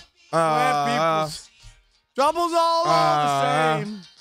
You want to where everybody knows your name. Marianne, come pick me up. No, she's going to send the lift and paying for it. Where everybody knows your name. Send the Uber. Okay, maybe send the lift. Pick me up. Hey, my sister, can I say this about Marianne? Say about her. Oh, God. Marianne, I'm being like, telling her real quick. Mm-hmm. She bought me my first pair of leather sneakers when I was a kid in high school. And it was a big deal. They cost $29.99 back then. It was a pair of Kareem Abdul-Jabbar Adidas. Adidas. And she had a job. And I wanted a pair of leather sneakers. And, it wasn't in the family budget for Rob to get a pair of leather sneakers. And her own money, she comes home one Friday night with a pair of leather Adidas of Kareem Abdul-Jabbar. I was the happiest guy in the world in the neighborhood. Y'all seem very close. Yeah, so I know how you take care of your fam and your But those are the memories I have. You know what I mean? Like your sister has a job.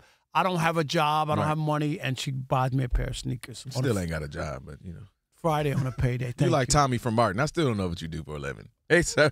I'm about to get a number out. Actually, I'm not about to get a number. I'm about to tell him right now for over 40 years. Tire Rack has been helping customers find the right tires for how, what, and where they drive, ship fast and free, backed by free road hazard protection with convenient installation options like mobile tire installation. TireRack.com. It is the way tire buying should be. And this is not just a game. It is a once-in-a-generation event.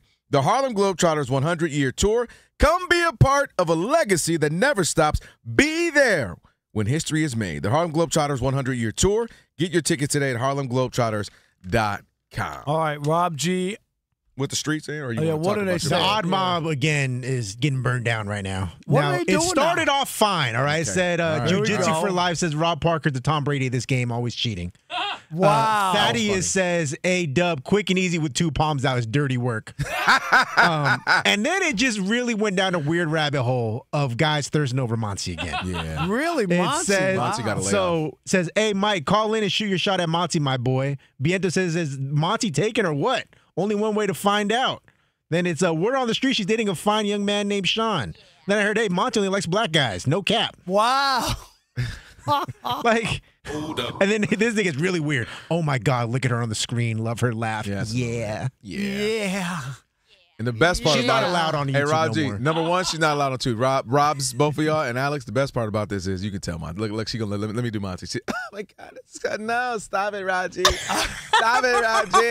Oh, my God. Stop it. Hey, what did I tell you, Elijah? Y'all lucky Elijah don't have a mic. What did I tell you yesterday?